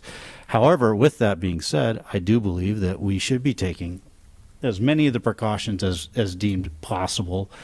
To come back to, I see the hybrid model as, I don't like the A-B switch in the day. To me, that seems kind of, I think it's better to have either split it up in the week. I prefer actually the week on, week off method, but if it makes more sense to keep everybody engaged, I mean, this to me is where the educational experts come in, and they have to look at it. I believe that we're already going to be under a risk at that point that's putting us in this stage 2 or 3. And I think what we have to prepare ourselves is exactly what you said, Mr. Heller, is that throughout next year's school year, we could be flipping between all 3 stages. And many of the choices is going to be directed to us either by the state or our county health official, and we're going to have absolutely no control other than to be prepared to go in to. So I really am asking the educational experts to draw up what they think the best hybrid model is with our student staffing, to basically have that as a playbook in the back. Maybe it's where we start, who knows? And then it's kind of, I know when we talk about our principals, and they typically button up their school plan, they put it all away, they get a month off, and they come back, they open it up with fresh eyes, and they kind of critique it and go on. We're actually looking at three different levels of instruction that we have to be prepared to do. As much as I would love to say that we should have electives, I don't believe that we have to, that they can come at full cost of whatever the other choices are. So I would love to have them. I don't want to say unilaterally that they would go away, but I think we have to look and see what we can give as the best educational value to our students. And with that is going to come risk. And so I really think that we're not going to have a choice as to which. I think it's going to be almost mandated which level we're coming in at. But to me, the best choices are under these levels. And does it, with that, do we look at the hybrid models? Do we look at, okay, would these, or full remote learning, what would the, what certain electives might not work in that scenario? And those now certificated staff would be able to split through. I'm not opposed to shrinking a 6-foot physical distancing, given the size of our students sometimes and our classrooms, if it makes sense. If it doesn't make any sense, then maybe it's 5 feet, and we now all of a sudden can house 18 kids in a class, and now we're okay. And so, who knows? And that's where I kind of would give that back to that. To me, they're all guidelines. At this point, there's no requirements. I think the overwhelming sense in the community is definitely everybody wants to go to full school, but we have to do it safely and as safe as we can. knowing that there's risks out there. So I guess at this point I'll stop, but I really would say that that's to kind of almost come up with 3 different plans and looking at the different levels. As challenging as that may be, I think that will give our students the greatest chance of success, is to be prepared to go into those different levels in the future at any moment notice, because it could literally be one day this happens, and just like you mentioned, it could be a classroom that's closed down, it could be a school site that's closed down, or it could be the district's closed down, and we have to be able to flex to the next step, and meanwhile give excellent education to our students. So it's a very daunting challenge, but I think that we are fortunately have the resources to be able to do a lot of this, and I am concerned for other districts that aren't going to have these opportunities. We can flex and make it work, and so anyway, that's my hybrid thing. Is it not? Thank you. You tend to ramble once you get onto this, because your mind thinks of all the different points, and then you realize that you can't cover all the points. And I'm sure that's, as administrators, that's the problem. Right. As soon as you feel like you're solving something, now all of a sudden you've got 5 different new questions as to how it can be done. So with that, I'll be quiet. It's complicated from moment to moment, right? Yep. So I am aligned with a lot of what you just said, Jeff. I also too feel that the risk, that it might be worth some risk to bring our kids back into school. I think the emotional health of our kids is paramount. I also think, some like a little, maybe thinking outside the box, what can be done outside, within, reasonable means. I'd like to start at, seeing the daily school resuming on a daily basis, knowing that, there at any moment, any day, we have to go to a hybrid model. I think that, much like Jeff just said, it's going to be mandated to us. I mean, there's going to be a point that if we don't get out of stage 2, we're going to be forced to look at that hybrid model regardless. So in some respects, we're going to be tethered to what the county and the state tells us. I'm assuming that dashboard on the county website, if we go from green to red, that's going to be our indicator that we're staying right in stage 2. So we're going to have to do a hybrid model. At this point, I'm not sure exactly which hybrid model, to be perfectly honest, that I'm the most comfortable with, or to say that I can say that this is what's going to work for our kids. Much like Jeff, I think I need to leave it to the people who are boots on the ground, who are in the classroom as well. I don't intend to be wishy-washy about it. I just honestly don't know to say what is the best model. I just know that I think our kids need to. I'm worried about their mental health. I'm worried about their anxiety. I'm worried about, family relationships through all of this, all that kind of stuff.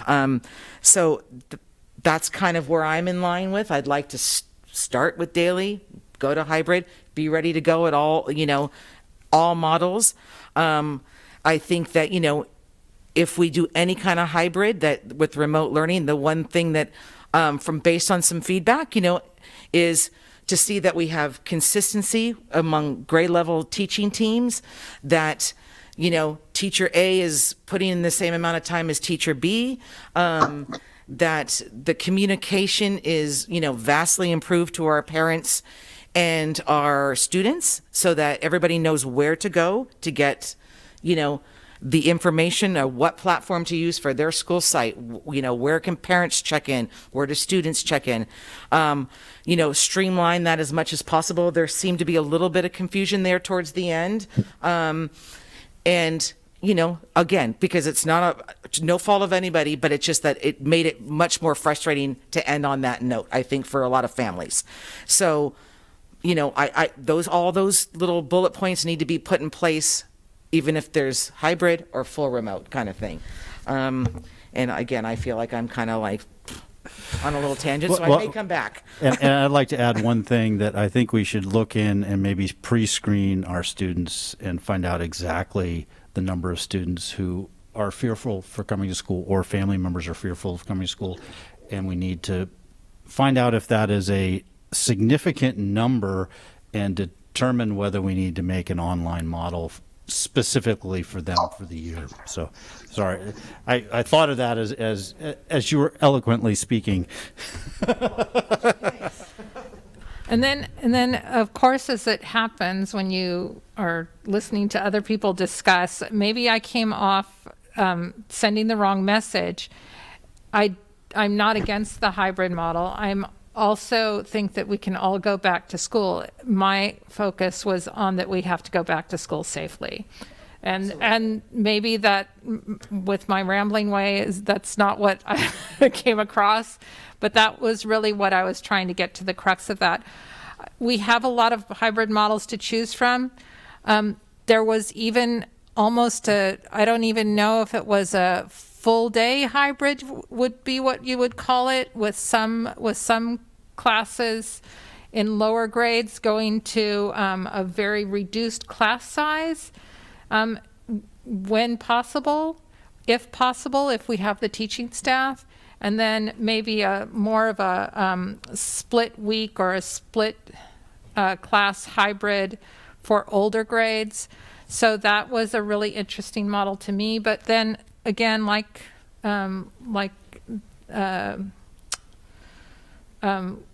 you both said, I feel that the administration and the experts in curriculum can make that decision and decide where it fits. When I took the survey, I picked one thing, my daughter picked another. So that's going to be the same, I think, in every family. Of the different hybrid models that are out there, we're not going to get agreement. There's going to be people that prefer one over another, and that's going to be a reality that we're going to have to deal with. And in the end, I think we'll come to a decision that works for the majority of people. At the same time, it is very important for a lot of the kids. The thing that I found that some of them are most fearful of is being separated from their friends when they go to a hybrid model. That their friends are going to be in one shift and they're going to be in another. And that's what is the most important thing for a lot of our kids. So I'm just throwing that out there, and that's going to be very important for their social and emotional well-being as well. So that was just my sense. And I'm sorry, Julio and Jeannie, we've gone on, and I have not given you a chance. Please come on in. Okay, I'll go next. And obviously, a lot of the points and ideas that I had have been already mentioned by board members. I just want to touch on a couple things. I definitely like that our learning models could be adjusted based on the stage that we're in. I think that shows obviously that we're planning and preparing depending on where we're at. The second thing is obviously there is a lot of different models, as Chris had mentioned with the hybrid models. I think as I am in agreement as far as rather than having too many options, it's like I think it would work better if the district, because the district's perspective, they know what's going to work best for them in terms of their staff and logistics, and if you guys were to narrow down what maybe like two hybrid models that you think would work best and with specifics, and then that way board members and the community could kind of really look at it from that perspective. So I just think that with so many models, I mean, everyone's going to have a different opinion and idea what's going to work best for their family. But I think ultimately, looking at through the districts, like I said, their staffing and logistics, that's going to make more sense as far as you guys presenting that to us, and then from then, possibly having more parent parent feedback as far as that. With the two different models, I mean, kind of just with the risk and looking at some of the pros and cons. The one with the partial day, with I think the group A and B, with the morning and afternoon rotations. I just think that with that one, the logistics would be harder as far as dropping off and just kind of having the two groups enter and come around and switch and putting a lot of pressure on the staff. I think to have that quick turnaround to have the classrooms all ready to go for the next group. So for me, that's kind of one area of concern for that model. The other one I see, obviously like Jeff said, there's going to be risks in whatever model we decide, because we do not have control of what our students and families are doing outside of school. But I think at least in this way, with the other one where it's two to 3 full days and then in person and then 2 to 3 days of distance learning, I think it allows us to kind of keep more control of our cohorts. So meaning that we would be able to just have the one group go in on one day, and it alleviates a lot of pressure as far as a quick turnaround, as far as like the cleaning and sanitizing and all that. So I kind of look at that. And then just kind of for some parents that are, working from home and are flexible, the hybrid model might not be as crucial, but for the parents that, let's say, are, you have 2 working parents, that's going to also, could add some difficulties as far as, how they get coverage at home if they have little ones and all that. So those are just kind of, out of those 2, like I said, those are kind of the thoughts that I had on those. But ultimately, like I said, safety is going to be, the key for me, and the precautions. And I think at this point, with our current status, it would make sense to just start at the hybrid model, and then obviously work from there, depending on whatever stage happens. And it also would give us an opportunity to test out the hybrid versus just going into, even if the stage is, stage 4 and as a district we may, or as a parent, parents want to, take their kids back to school like normal. I just think it's from my end, it's just better to be safer and take the precautions and kind of also look at the models and then go from there. So that's my thoughts on it. So it's always nice to go last because you can just say ditto to everything. No, I'm just teasing. When Dr. Wilson, you asked about the risks and and the so-called rewards. There's a risk to all of these. So that's something. And as far as the remote risk, we saw that with our students this last spring, with as far as their mental health and socio-emotional isolation, the burden on the parents. So that's certainly, I know that was not something that we're going to be starting out with. It doesn't sound like, and I definitely support the hybrid model. And certainly that there's risk with that too, and we have to do every precaution that we possibly can do. I think that we should, at the beginning, actively, proactively or actively, and not passively screen our students at the beginning, just to kind of get into a routine of doing that. And certainly we can lessen that as time goes on. We can decrease that as time goes on. One of the things that I'm a little bit concerned about is like what Julio said, is kind of the working parents with the hybrid model, just because they're not going to be home with their child, with their student. And I think that makes families feel anxious. And at this time, most families are going back to work right now, so families won't be home. And and maybe we're able to have some kind of a thing with the Boys and Girls Club or something. I don't know. That's something that is beyond this. As far as the model, the hybrid model of choice, I will completely let the educational experts take care of that one. I see the value of several of these, and I don't really have a preference to either one of them. As far as that, I think that we could make any of them work. I just want them to be able to work with families and with the students. One of the things that I've been thinking about a lot is our vulnerable students, and I'm going to be our vulnerable students, those that maybe are English language learners, our special education students, those students that don't have internet access, as a strong internet access. Maybe we consider having them being at school for a longer period of time than the other students, just so that they have more time with their teachers. I also am concerned about families that may not want to go back to school at this time. They don't want their student to come back to school at this time because of COVID.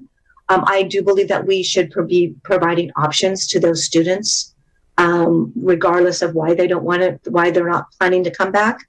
I think it's important that we are able to accommodate them as well. So I would say the hybrid model to get started. I understand that we could go in between the different stages as needed from the state and from the county. I think that if we're all just really cautious and where everyone is on board with this, including our students and our parents and our teacher, everybody, I think we can do it. I really do. I feel positive about that. If I may hop in on this discussion, to answer the basic discussion question, does the hybrid model deliver instruction most reasonably? I'm going to say yes. But I also want to go back to what President Haug was talking about with just this conflict and what parents want, what teachers want, what students want, what the district wants, because definitely, logging into this Zoom meeting, I thought I was going to feel one way. And now I feel a little bit different just listening to all of this, because there are definitely things that I've learned tonight that I never would have considered. And so I'm going to push my personal feelings aside and discourage that we immediately start with daily instruction, because looking at the risks, both with student health, student safety, staff health, staff safety, but then also we know that the district is very deeply rooted in this community. Almost all of us have ties. And so I think it's important to realize that an outbreak at the school could very easily take over the community, but then also looking especially and at, again, I believe Trustee Pelosi said earlier that the district is a business, and financially, if the district was to be liable, is that something that we would financially be able to recover from? I'm getting a little off base here, because I've been thinking a lot about the quality of instruction and the safety of students. And having gone through half a semester of online learning, I don't want our district to get stuck in a position where we have to forsake the quality of instruction for student safety, but then also looking at that and say, we don't want to forsake student safety for a higher quality education. Because when it really comes down to, when I think about school and I think about this district, we're all here to educate the next generation. And so I know that I'm rambling, but I definitely feel very passionate about this. And I think the hybrid model is our best starting place, because it gives us the flexibility to retreat to the full online model in case of any problems, regardless, but then also be able to take advances to bring students back into the classroom every day. But I think we have to, and again, there are so many variables to evaluate, but I think it would be unwise to initially bring students back into the classroom every day, because I do think there is a point to be made, and I believe Trustee Olguin touched on this, to be able to test out the hybrid model, see what works, see what doesn't work. And again, who knows where we're going to be from one day to the next. So we could very easily have the first week of school be a hybrid model, realize that, okay, we are in a position to start bringing students back into the classroom. But then, of course, if 2020 has taught me anything, we really never know what's going to happen next.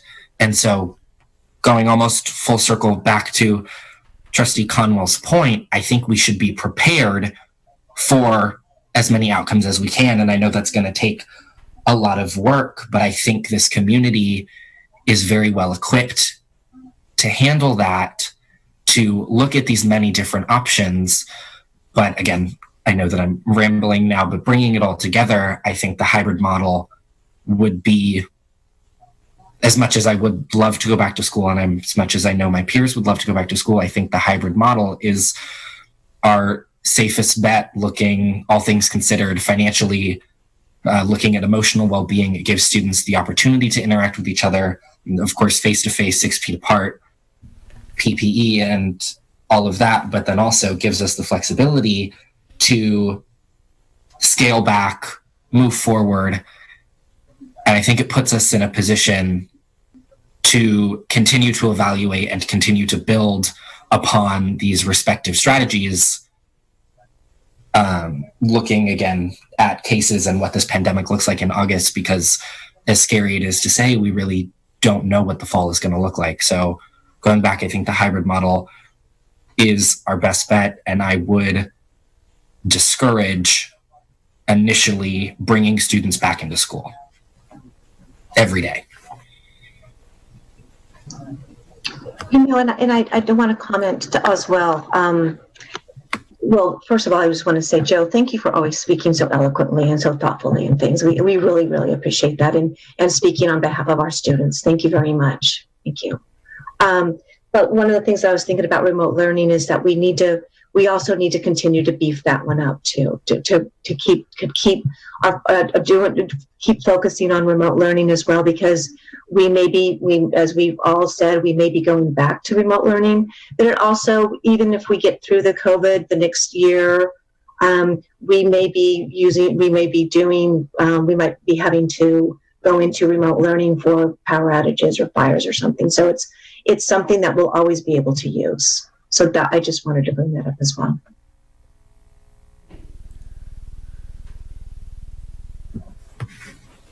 Any further comments? Again, I'd like to thank you as well, Joe. You said that very well.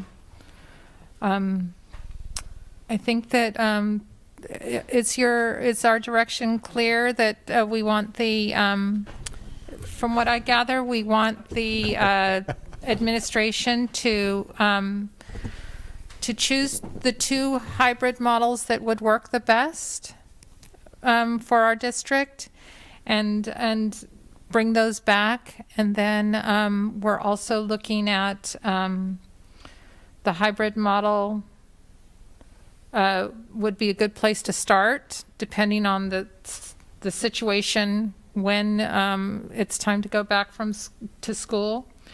And we have to be able to look at being able to go back to 100% online learning and full instruction, full day instruction. Did I capture pretty much? Can anyone add any main points? I'm not sure we had a consensus on wanting 2 hybrid models. I think my opinion is we should let the staff pick the model they think is going to be the best, and then. But I think we need to have the board if Joe, I'm sorry, Jeff, could you repeat that? I didn't hear what you said. I said, this is Jeff, and I said that basically that I didn't believe that we wanted the district to give us 2 different hybrid models, or at least I personally don't. I would prefer that they pick the one that they think is the best, and then plan on how they're going to transition between all 3, given on whatever the health circumstances are. But if the board wants to make that decision, that's up to you guys. So that's my vote, is that we would just get one from the No, district. let's, I'm sorry, you are correct, Jeff. Both you and Lisa did say that. It was just that Julio came in later, and I'm remembering. So Julio, are you comfortable with, I think you were the one that had the idea of presenting two models to us. Are we comfortable with the administration deciding which hybrid model works the best based on our staffing and our resources and what's best for our students? Yeah, I'm just looking at it from the parent perspective, because I know if the parents are going to want to give some sort of feedback on the model. So I think if the district were to just pick one, parents might feel a certain way. So, I mean, I think at least by having the district examine like the two best models and looking at, from their perspective, what seems, like a pro and cons that could be presented, then I think that would at least allow more direction for us. I mean, and ultimately, like I said, the district will make that choice. But I mean, at least we can, if they're looking for parent input, I think it would be critical to have something to get feedback on or moving forward. So that's kind of where that's why I said two models, because as Chris had mentioned, he said he talked about like 3 or 4 different ones. So I mean, at this point, I'd be more interested in seeing what the district thinks would, or what they would recommend as far as moving forward. Dr. Wilson, would this be maybe a direction that the topic with the open forum for parents could address, or what do you think? Would that be a possibility? That's some of what I was thinking, yes. Ms. Madrigal, if you could go back to slide 19 on the PowerPoint, and just if I can remind the governing board that it is our intention to fully have prepared for you a learning model for full remote, hybrid, and daily school instruction, because we know that we need to be able to move in between those as seamlessly as possible. And so regardless of the conversation tonight, that's what we're going to present to you in July. And the July, effective tomorrow through July 3rd, we're asking parents for questions and concerns. And that can be a question about a particular safety issue. It could be a concern about the hybrid model, one of the hybrid models that we heard tonight. And our intent is to take all of those questions and concerns and theme them. If we get 200 comments, we won't be able to respond to each one of them, but the likelihood of some of those fitting into one content area, that if it's about transportation, then Andy Stubbs will talk about transportation. So the intent there is to gather as much input as we can about remote learning, about hybrid models, about daily instruction, and all of the safety aspects that are implied. And then present in that live stream fashion responses to potentially as many as we can, certainly all of them if there are a few, so that we can continue to engage with the community around what our best thinking is as a result of what their concerns and questions are. I should think, because you don't want to run the risk of being like it's a one size fits all kind of solution in the hybrid model kind of. So I think that's great. If you solicit some input that way, I think that really helps the decision making process. Right.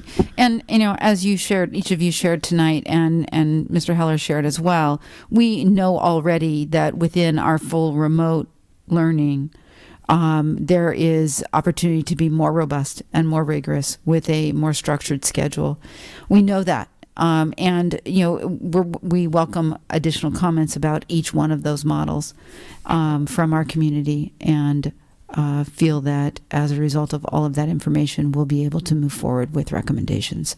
And if we do come to you with a recommendation, as always, a recommendation is is truly that, and it could come to you, and as a governing board, you may suggest a modification to one of the recommendations that we come forward with.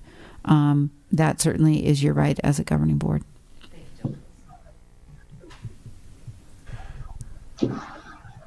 And then we're on to question 3, and I believe we've kind of addressed it. I don't know if we need to flush it out more. We have the data. It looks like a little bit under 20% or around 20% have real safety concerns. And I think that matches the rest of the country, and that is what we're dealing with. Correct. And I'm just going to turn to Mr. Heller. Do you feel that you've gained enough insight and information from our governing board at this time to continue to move forward with your instruction subcommittee? I turned it off. I do. I guess the one question I might have is, within the hybrid model, would it benefit the parent concern that was raised by Trustee Olguin if we were to conduct a survey to collect a little more data about which hybrid model would parents prefer? So that will help give us direction. Of that personally, if that's the way to collect some information in a more, what's the word I'm looking for? I mean, rather than having all these comments maybe come through in a live stream, if you can just kind of break down those questions for hybrid learning. We have potentially 4 to 5 different models within the hybrid, and if we just presented those and said which one of these, and maybe we get data that helps, and maybe we get data that is, I think we're on a roll, Mr. Heller. We getting the survey says is up, so I think it would be a promising way to go. Okay. Personally, I think that could help address some of the concerns raised about parent input on the hybrid model and give us data to develop a plan that we can, we're not going to make everybody happy, but we can try to hit that sweet spot where we have, most of the feedback that we need to make the best decision we can. Thank you. Anything else, Mr. Heller? Nope, I think I'm good. Okay. Thank you. Ms. Stubbs from the Business Operations, do you feel like you've received enough input for the evening? Okay. Well, we do appreciate your time and energy on this topic. We know that it's a daunting task because we've been living it with you. And as community members, I know you'll continue to collect information and pass that directly to me so that I can share it with staff as we move forward. Would like to remind everyone again that you can share comments and concerns beginning tomorrow through our website, and that'll be through July 3rd and July 9th. We will live stream answers and comments and a discussion about what we have heard. And in addition to that, would like to remind everyone to follow the dashboard on the Napa County website to be at current status with regards to COVID-19 in our county. Thank you to all of you for your. So moving on, 11A, that's facilities. We have the request for qualifications, renewable energy consultants, Ms. Sandy Stubbs. Thank you. And earlier this year, we posted a request for qualifications for a renewable energy consultant so that we could look at a variety of energy conservation projects in the future. And when the COVID-19 crisis began, we extended the timeline for that. We did receive 2 proposals. And I apologize. I have barreled on through my presentation there.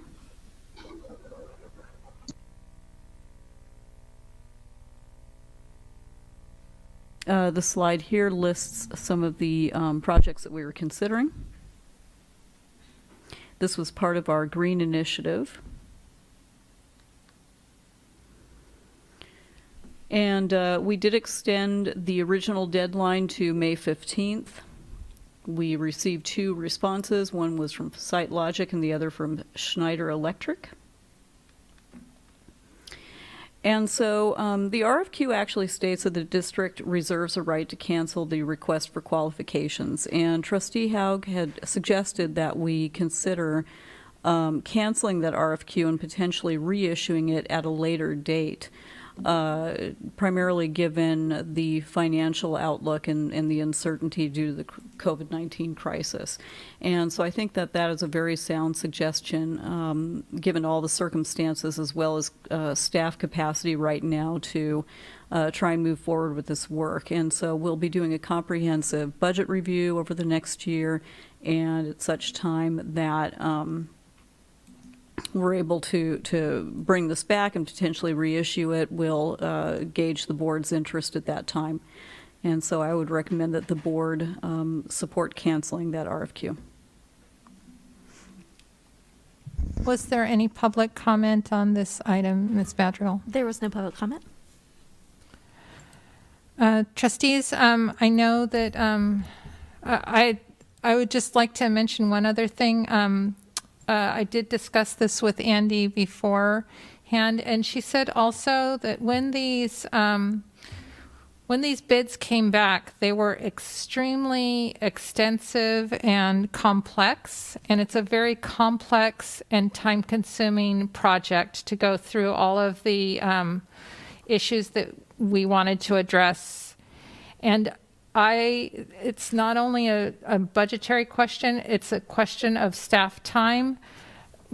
We would be pulling staff time away from dealing with our current situation in our district to address this, and so that's why I asked this to be brought forward. Makes perfect sense to me at this time. I mean, I would, obviously love to see it come up back on the table at some point, but we do have more pressing issues at hand here in the next, several months. Totally agree. I'm comfortable with the decision. I'm sorry, I Jean? agree.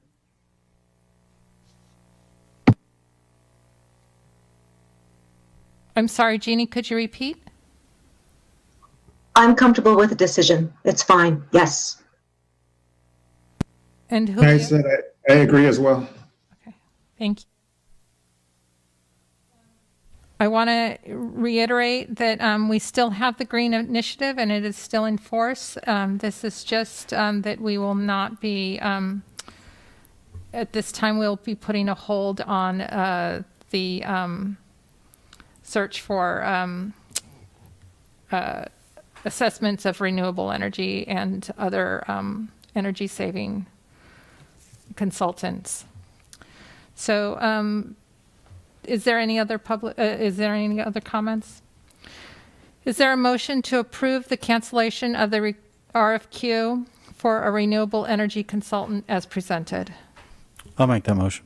Is there a second? I'll second. Dr. Wilson, can you call the roll? Yes, Trustee Browdy, Aye. Trustee Conwell, Aye. Trustee Pelosi, Aye. Trustee Olguin, Aye. Trustee Kerr, Aye. President Haug. Aye. Motion carried. Item 12A, business operations. This is the 2019-2020 Food Services Program review. It's a written report. Ms. Badrigal, was there a public comment on this agenda item? There was no public comment. Do trustees have any questions or comments? Just want to commend Angela Baxter and her team because this was a great report. And I know that Angela in particular is always looking for ways to reinvent, bring new, save money. So I just wanted to publicly say thank you for that. And I just also want to say thank you to the entire food services team for all that they've been doing during the COVID event. And just another reminder that the food service pickup is no longer in front of Vintage Hall, and it will be, Dr. Wilson, would you like to fill us in? Yes, it is continuing on Mondays and Thursdays from 9:30 to 10:30 in a meal kit fashion, and we have moved it over on Grayson in front of the high school office. And and we continue to serve somewhere between 90 and 120 families per day. Thank you. On to 12B, it's approval of contracts over $25,000. Miss Andy Stubbs. Thank you. We do have several for the board to consider this evening. The first is with Tamalpais Union High School District, and this is an annual renewal of an MOU to purchase foods under that consortium, and we do get a good deal on those foods. The next is with Sterling, and this is tied with the contracts with Dell that the board approved during an earlier board meeting, during the May board meeting, to purchase student device refresh for next year. And typically, our contracts with Dell will include these services that you see here. Although this time, due to an oversight, we neglected to include those in the quote with Dell, and so we're doing a separate quote with Sterling for these items. And so this would bring the total cost for the devices plus these services to $185,585, all of which lives within the budget, the 2021-22 budget. The next contract is with Consolidated Networks Corporation, and that is an agreement to purchase additional security cameras. We've been adding more over the past couple of years, and we had our staff review some appropriate locations to add some more. We're going to be using safety credit dollars for those, as well as some Measure B technology allocation dollars with board approval, because it supports infrastructure. The next contract is with Amplify, and that is for the purchase of the science textbooks that Mary Ellen was talking about earlier this evening, and we are actually able to purchase those using current year dollars because we have just about that amount left, just about $75,000 left in our textbook budget for this year. The next contract is with Fair Play Scoreboard Company, and that would be for the purchase of 2 additional scoreboards, one for the baseball field, one for the softball field. The board has already approved purchasing a new scoreboard for the football field, and it was determined by the high school staff that they had enough dollars remaining in this year's discretionary budget for the high school due to unexpected savings resulting from the crisis to go ahead and purchase those 2. They won't require DSA. It's really just a kind of a plug and play with these new scoreboards. And so I would recommend the board approve that as well. And then the next 2 with Calistoga and with Hal Mountain. In the past, the board has seen blanket MOUs that apply to special ed services for students coming from those 2 districts and receiving those services in our district. And we've switched to a new model, the individual services agreement, where we have a unique agreement for each student that's coming to us. And so those 2 represent revenue to the district, which helps to offset some of our special ed costs.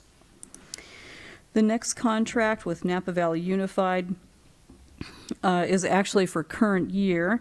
We have a St. Helena Unified School student who has been attending the ADAPT program through Napa Valley Unified this year, and it took us a little bit of time to verify residency at the beginning of the year, and then it took quite some time for Napa Unified to develop and finalize the MOU at their end, but we did have the dollars in the budget all year long. It was just the finalizing the paperwork associated with that.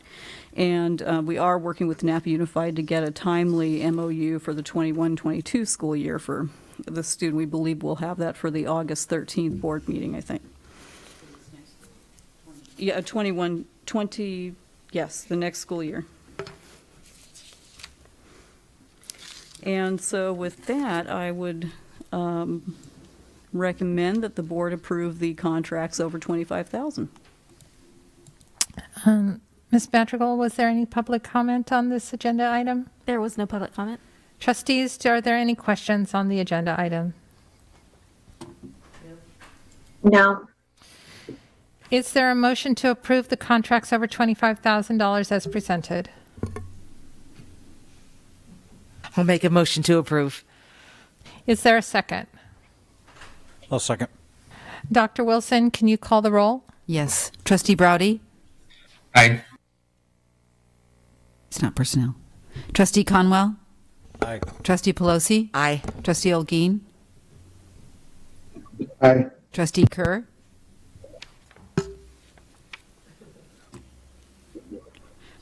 Trustee Kerr? Aye. Thank you. President Haug? Aye. Motion, Excuse me, President Haug. Before you go on, it's really staticky on this side, and it's difficult to hear. So I don't know if it's microphones or what. And I know that we're almost finished and things, but just so that you know.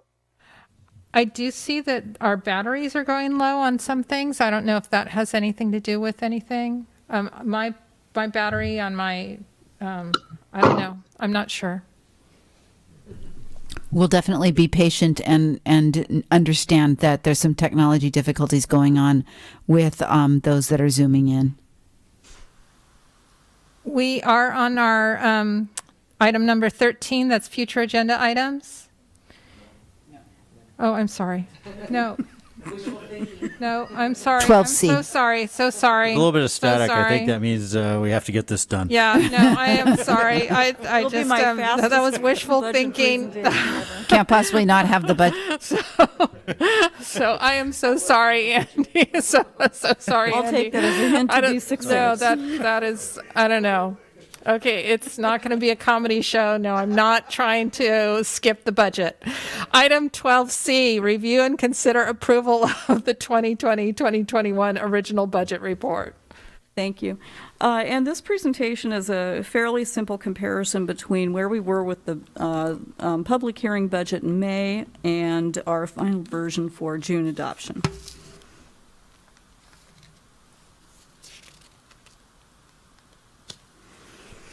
And so we've had some changes. You can see that when we compare the June adoption version with the May public hearing version, we have a larger surplus to the fund balance if we're looking at 2021.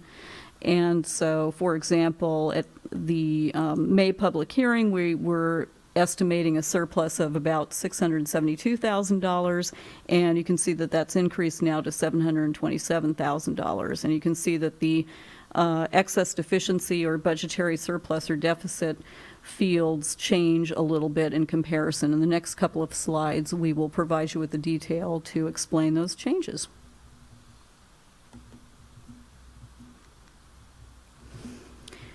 So the governor's May revision of the state budget came out on May 15th, the day after the May 14th public hearing. And so we did two things with the budget. We went through and made some changes based on the governor's May revise, and then we also just did some final internal checks of the whole budget. And so as a basic aid district, we receive most of our funding from property taxes, but we still get a little bit of state aid. And so those components of state aid have been reduced by the percentages that you see there, 10% for the minimum state aid, 10% for district of choice, and 6.54% for the dollars that come to us through the Education Protection Act. Additionally, I had to adjust the budget for some changes to our SELPA formula for special education, and that's not associated with the budget cuts due to COVID-19. And then we did have to make a small adjustment to our career technical, some state funding that we get for the CTE program.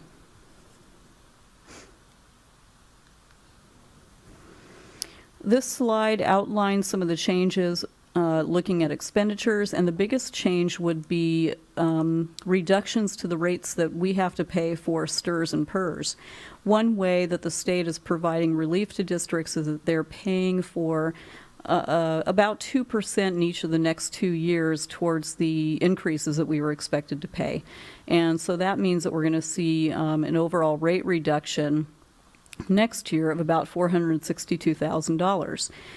For revenue sharing districts, they're taking a larger hit in terms of revenue, and so the STRS and PERS reductions will help them. not quite as much. For us, it helps us a great deal due to our basic aid status, at least for 21-22. And then as we've talked with the board, we will need to evaluate our property tax growth in the subsequent 2 years, and we'll talk about that in a couple of slides as well. And then with services and operating, we did add an additional placeholder for potential additional distance learning expenses and some special education costs, and then another placeholder in case we need to purchase additional equipment related to COVID-19 and or to the furniture needed to complete the Future Ready Classrooms project. And I'm going through this a little bit quickly due to the hour, and so there will certainly be time at the end for questions. You have seen these assumption slides before, and so they outline some of the additional details that go into building the multi-year projection, where I've got it highlighted in yellow down there. Usually there is a COLA that's applied to food services and special education, and I don't ordinarily budget COLA for those programs anyway, just to be conservative. And this year, the state is definitely recommending not budgeting anything there.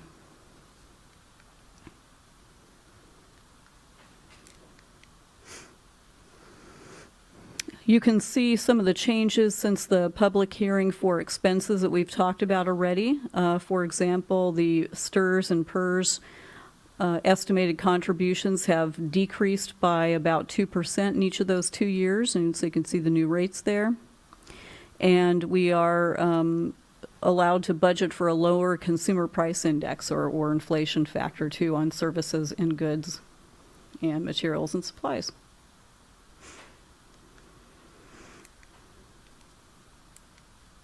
Each year we talk about the assigned reserves, and those are the components of the fund balance where we have some set aside, some dollars that are earmarked so that we never spend those dollars if we have to dip into our reserves. And so the one thing that I want to focus on here is I've added a set aside that approximately represents the net savings that we're realizing in 2021 and 21-22 associated with the STRS and PERS reductions.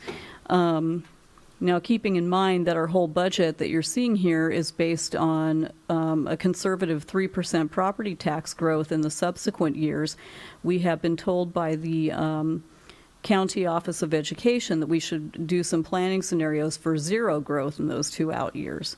And so though that set aside will help us to mitigate any budgetary deficit that we have in those out years. One thing that's not in the budget, but it will be at first interim, is approximately $179,000 in CARES Act relief funds that we'll receive. That's very flexible. And we will be able to apply those dollars towards some of the things that we've talked about this evening. The reason that it's not technically in the budget yet is because the SAC software that I have to run everything through was not ready to receive the new account codes. And so I talked with folks at Napa County Office of Education. They said it's fine. You can tell the board about it during your presentation and then just include it in the first interim. And we'll have until September 2022 to spend those dollars.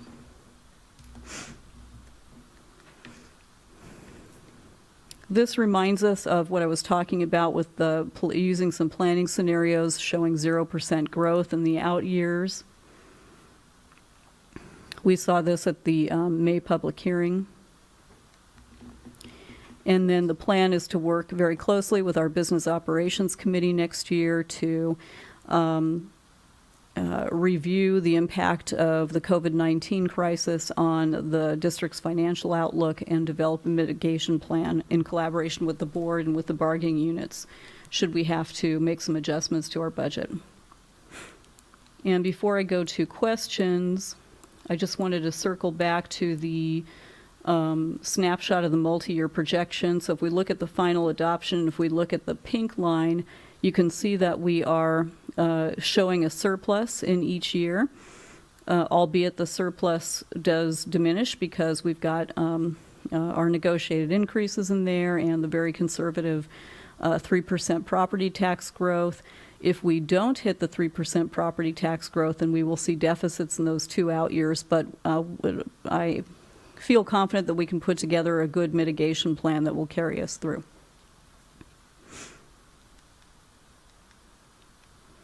And so with that, I would ask if the board had questions.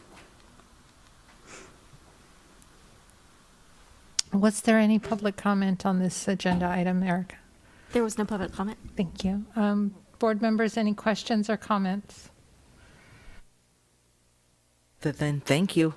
I mean, once again, thank you so much for those first couple of slides are really great, particularly for the non-accountant person to digest. So I appreciate that very much. Julio and Jeannie, how is technology going? Are you able to hear us? We can't hear anything. We can't hear. I can't hear anything. But I think that if you wouldn't mind going back to I think it was slide 5. I do have a question. And I think it's 5. I can't remember. Yes, and then the capital outlay. Is that so at 10,000 and then $1.5 million and then 150? Is that the dollar change? Is that correct or? I wonder if that any capital outlay. I think that may be a typo. You know what? Yeah. I can't. We can't hear. So I'll make an appointment with you, Andy. Okay. For the rest of the board, I believe that's just a typo. We just increased the capital outlay by $150,000. All the reports that are sent to the state and to the county all have the correct information. It's just the presentation there. Okay. Thank you for catching that, Jeannie.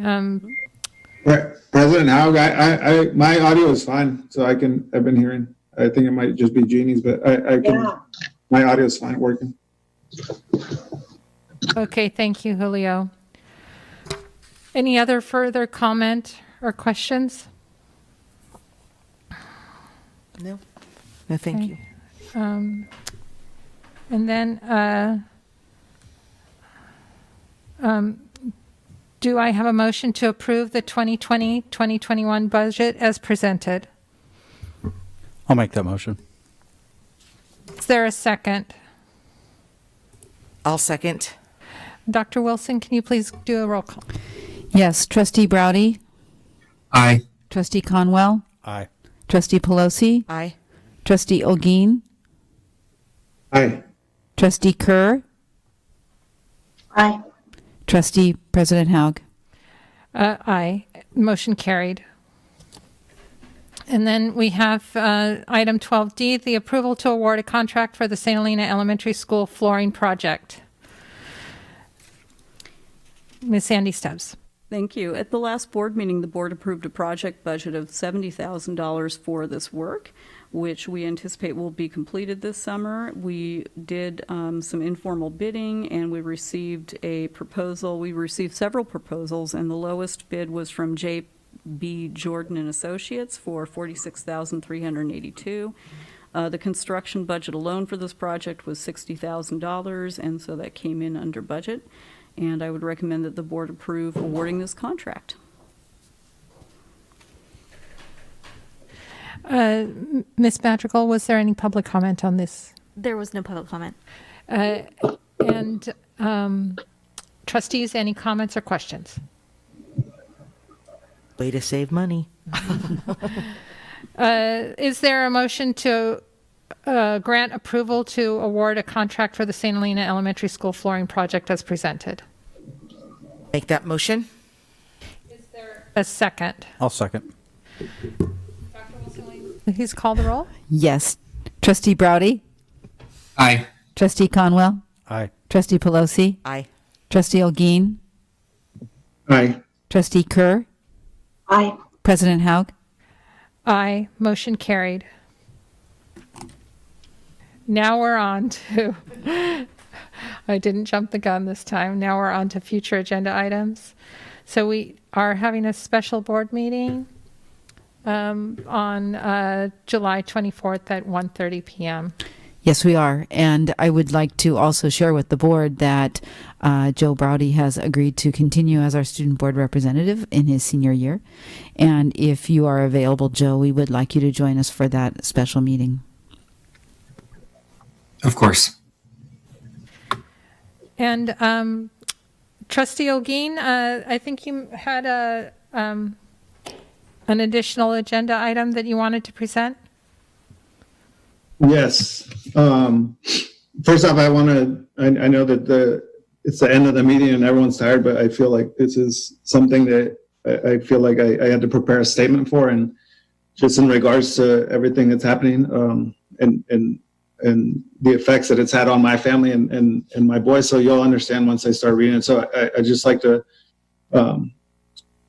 thank you guys for giving me the opportunity and allow me to just share this short statement. So I'm going to start. I feel our board and district should consider addressing an issue with the current state of our country regarding Black Lives Matters, racism, and social injustice.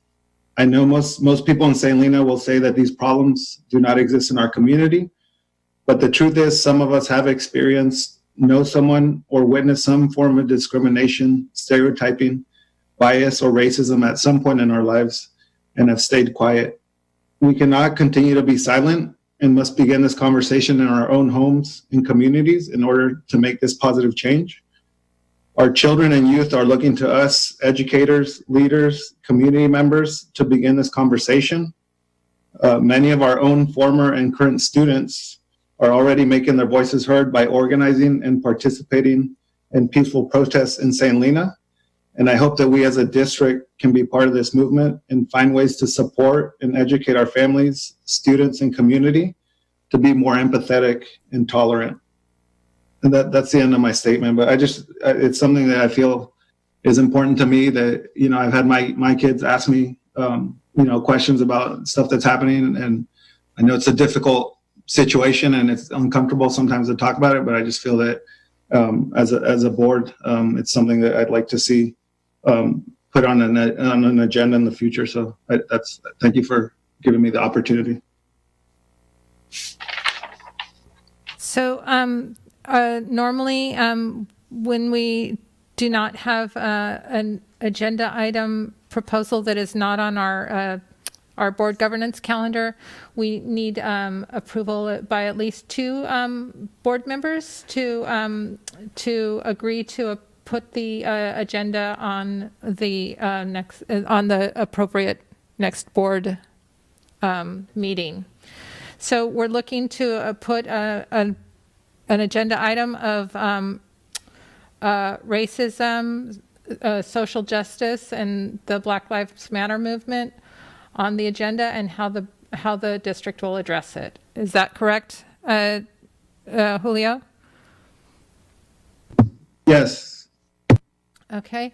I'm willing to also, I'm willing to be one of the board members that would support this item being agendized. Do I have any other board members? I would support that as well.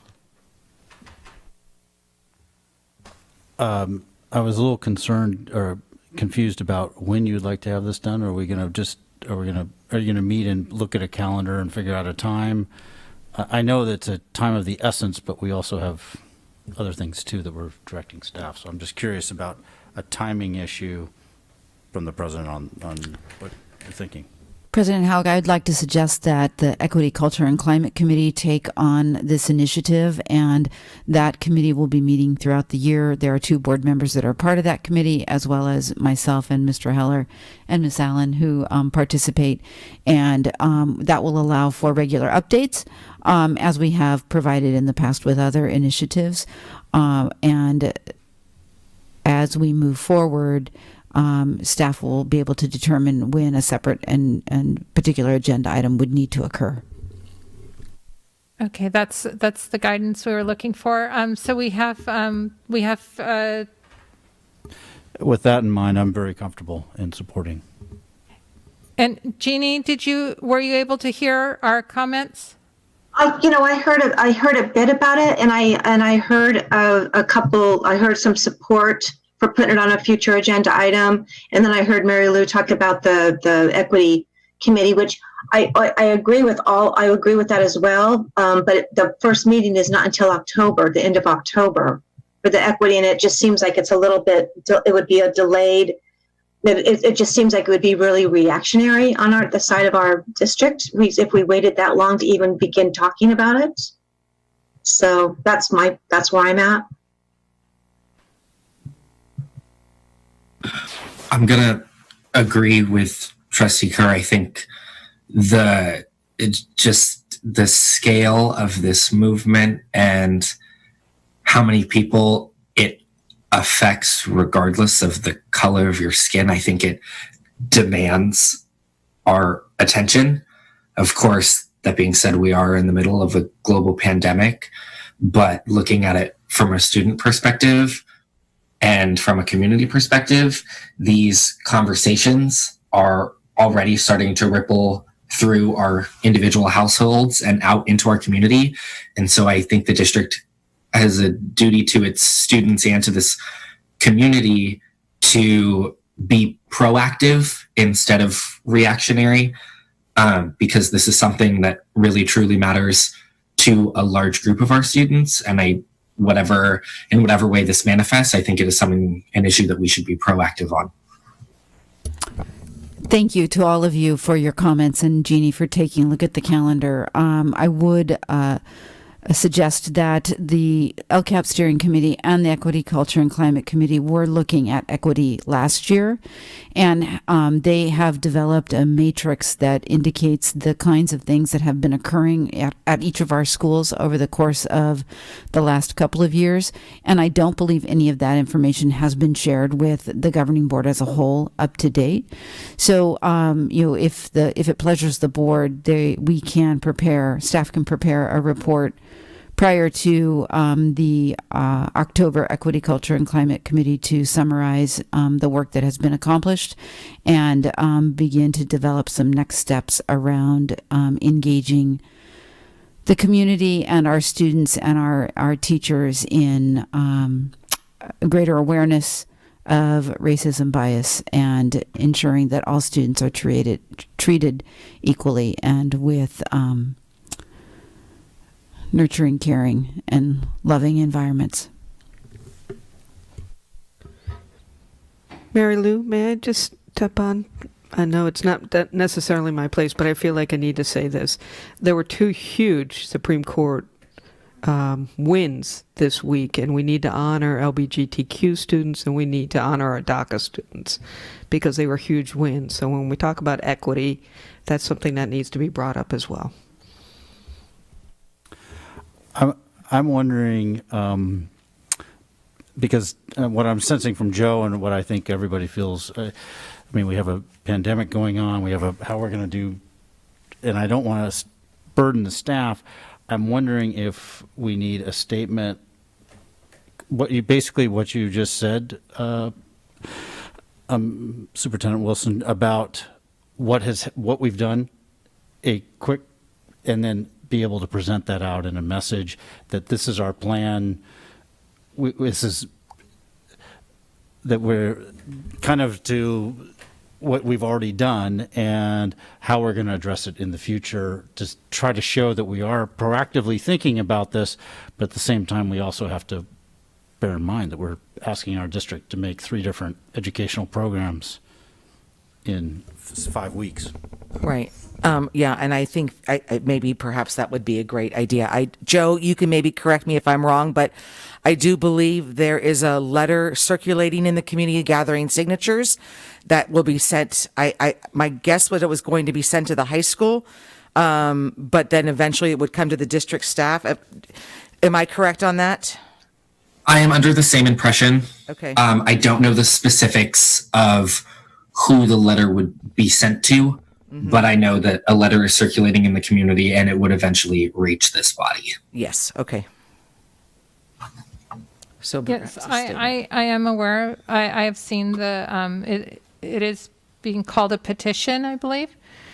And so there was going to be a presentation, it said, on the 22nd of June. It would be presented or forwarded. That is the last that I've seen. So I would like us to be able to respond to that if it's going to be signed by a lot of our former students, current students, and family members. So again, I don't think that addressing it in a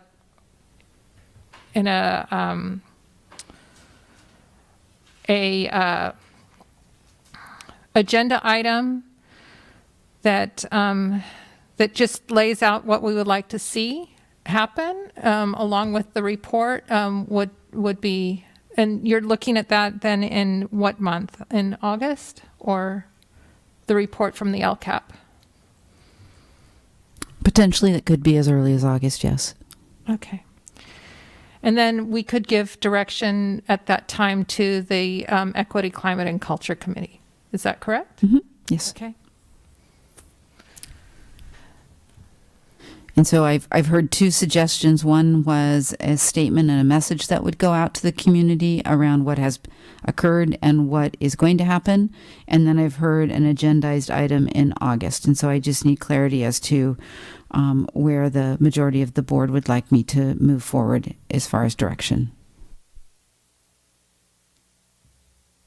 Well, if something, as simple as a statement can be put even on the district web homepage, I mean, that's at least somebody goes to I'm just like, for example, if you pull up at a lot of other school sites, their websites, it's almost not sometimes on the front page of everybody's homepage. Maybe we start that way to get something on there, and then give time, to then put it on an agenda item because we need to get school open. But this at least acknowledges that it's on our minds. It's there.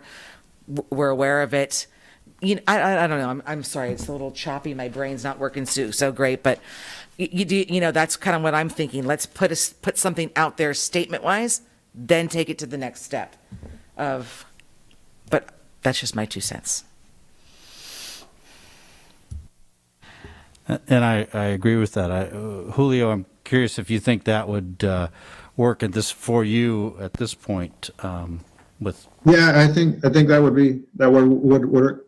Some kind of statement from the district, and then I understand the timing is crazy with everything happening, but I also too think that if the longer we wait, it's always gonna matter. But as far as what Joe was mentioning, the movement, and it's happening here in St. Lena, and people are obviously discussing and having that conversation. So I feel like if we don't say anything, and wait till October, it's going to be a little bit past the timing. So that I think the statement would be good.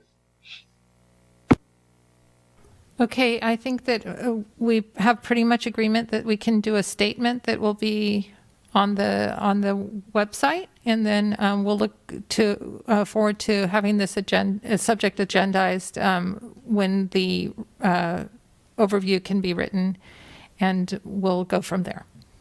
Thank you. And thank you, Julio.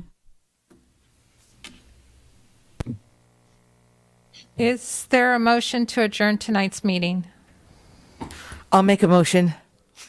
Is there a second? I'll second. Dr. Wilson, could you please call the roll? Trustee Browdy. Aye. Trustee Conwell. Aye. Trustee Pelosi. Aye. Trustee Olguin. Aye. Trustee Kerr. Aye. President Haug. Aye. Motion carried.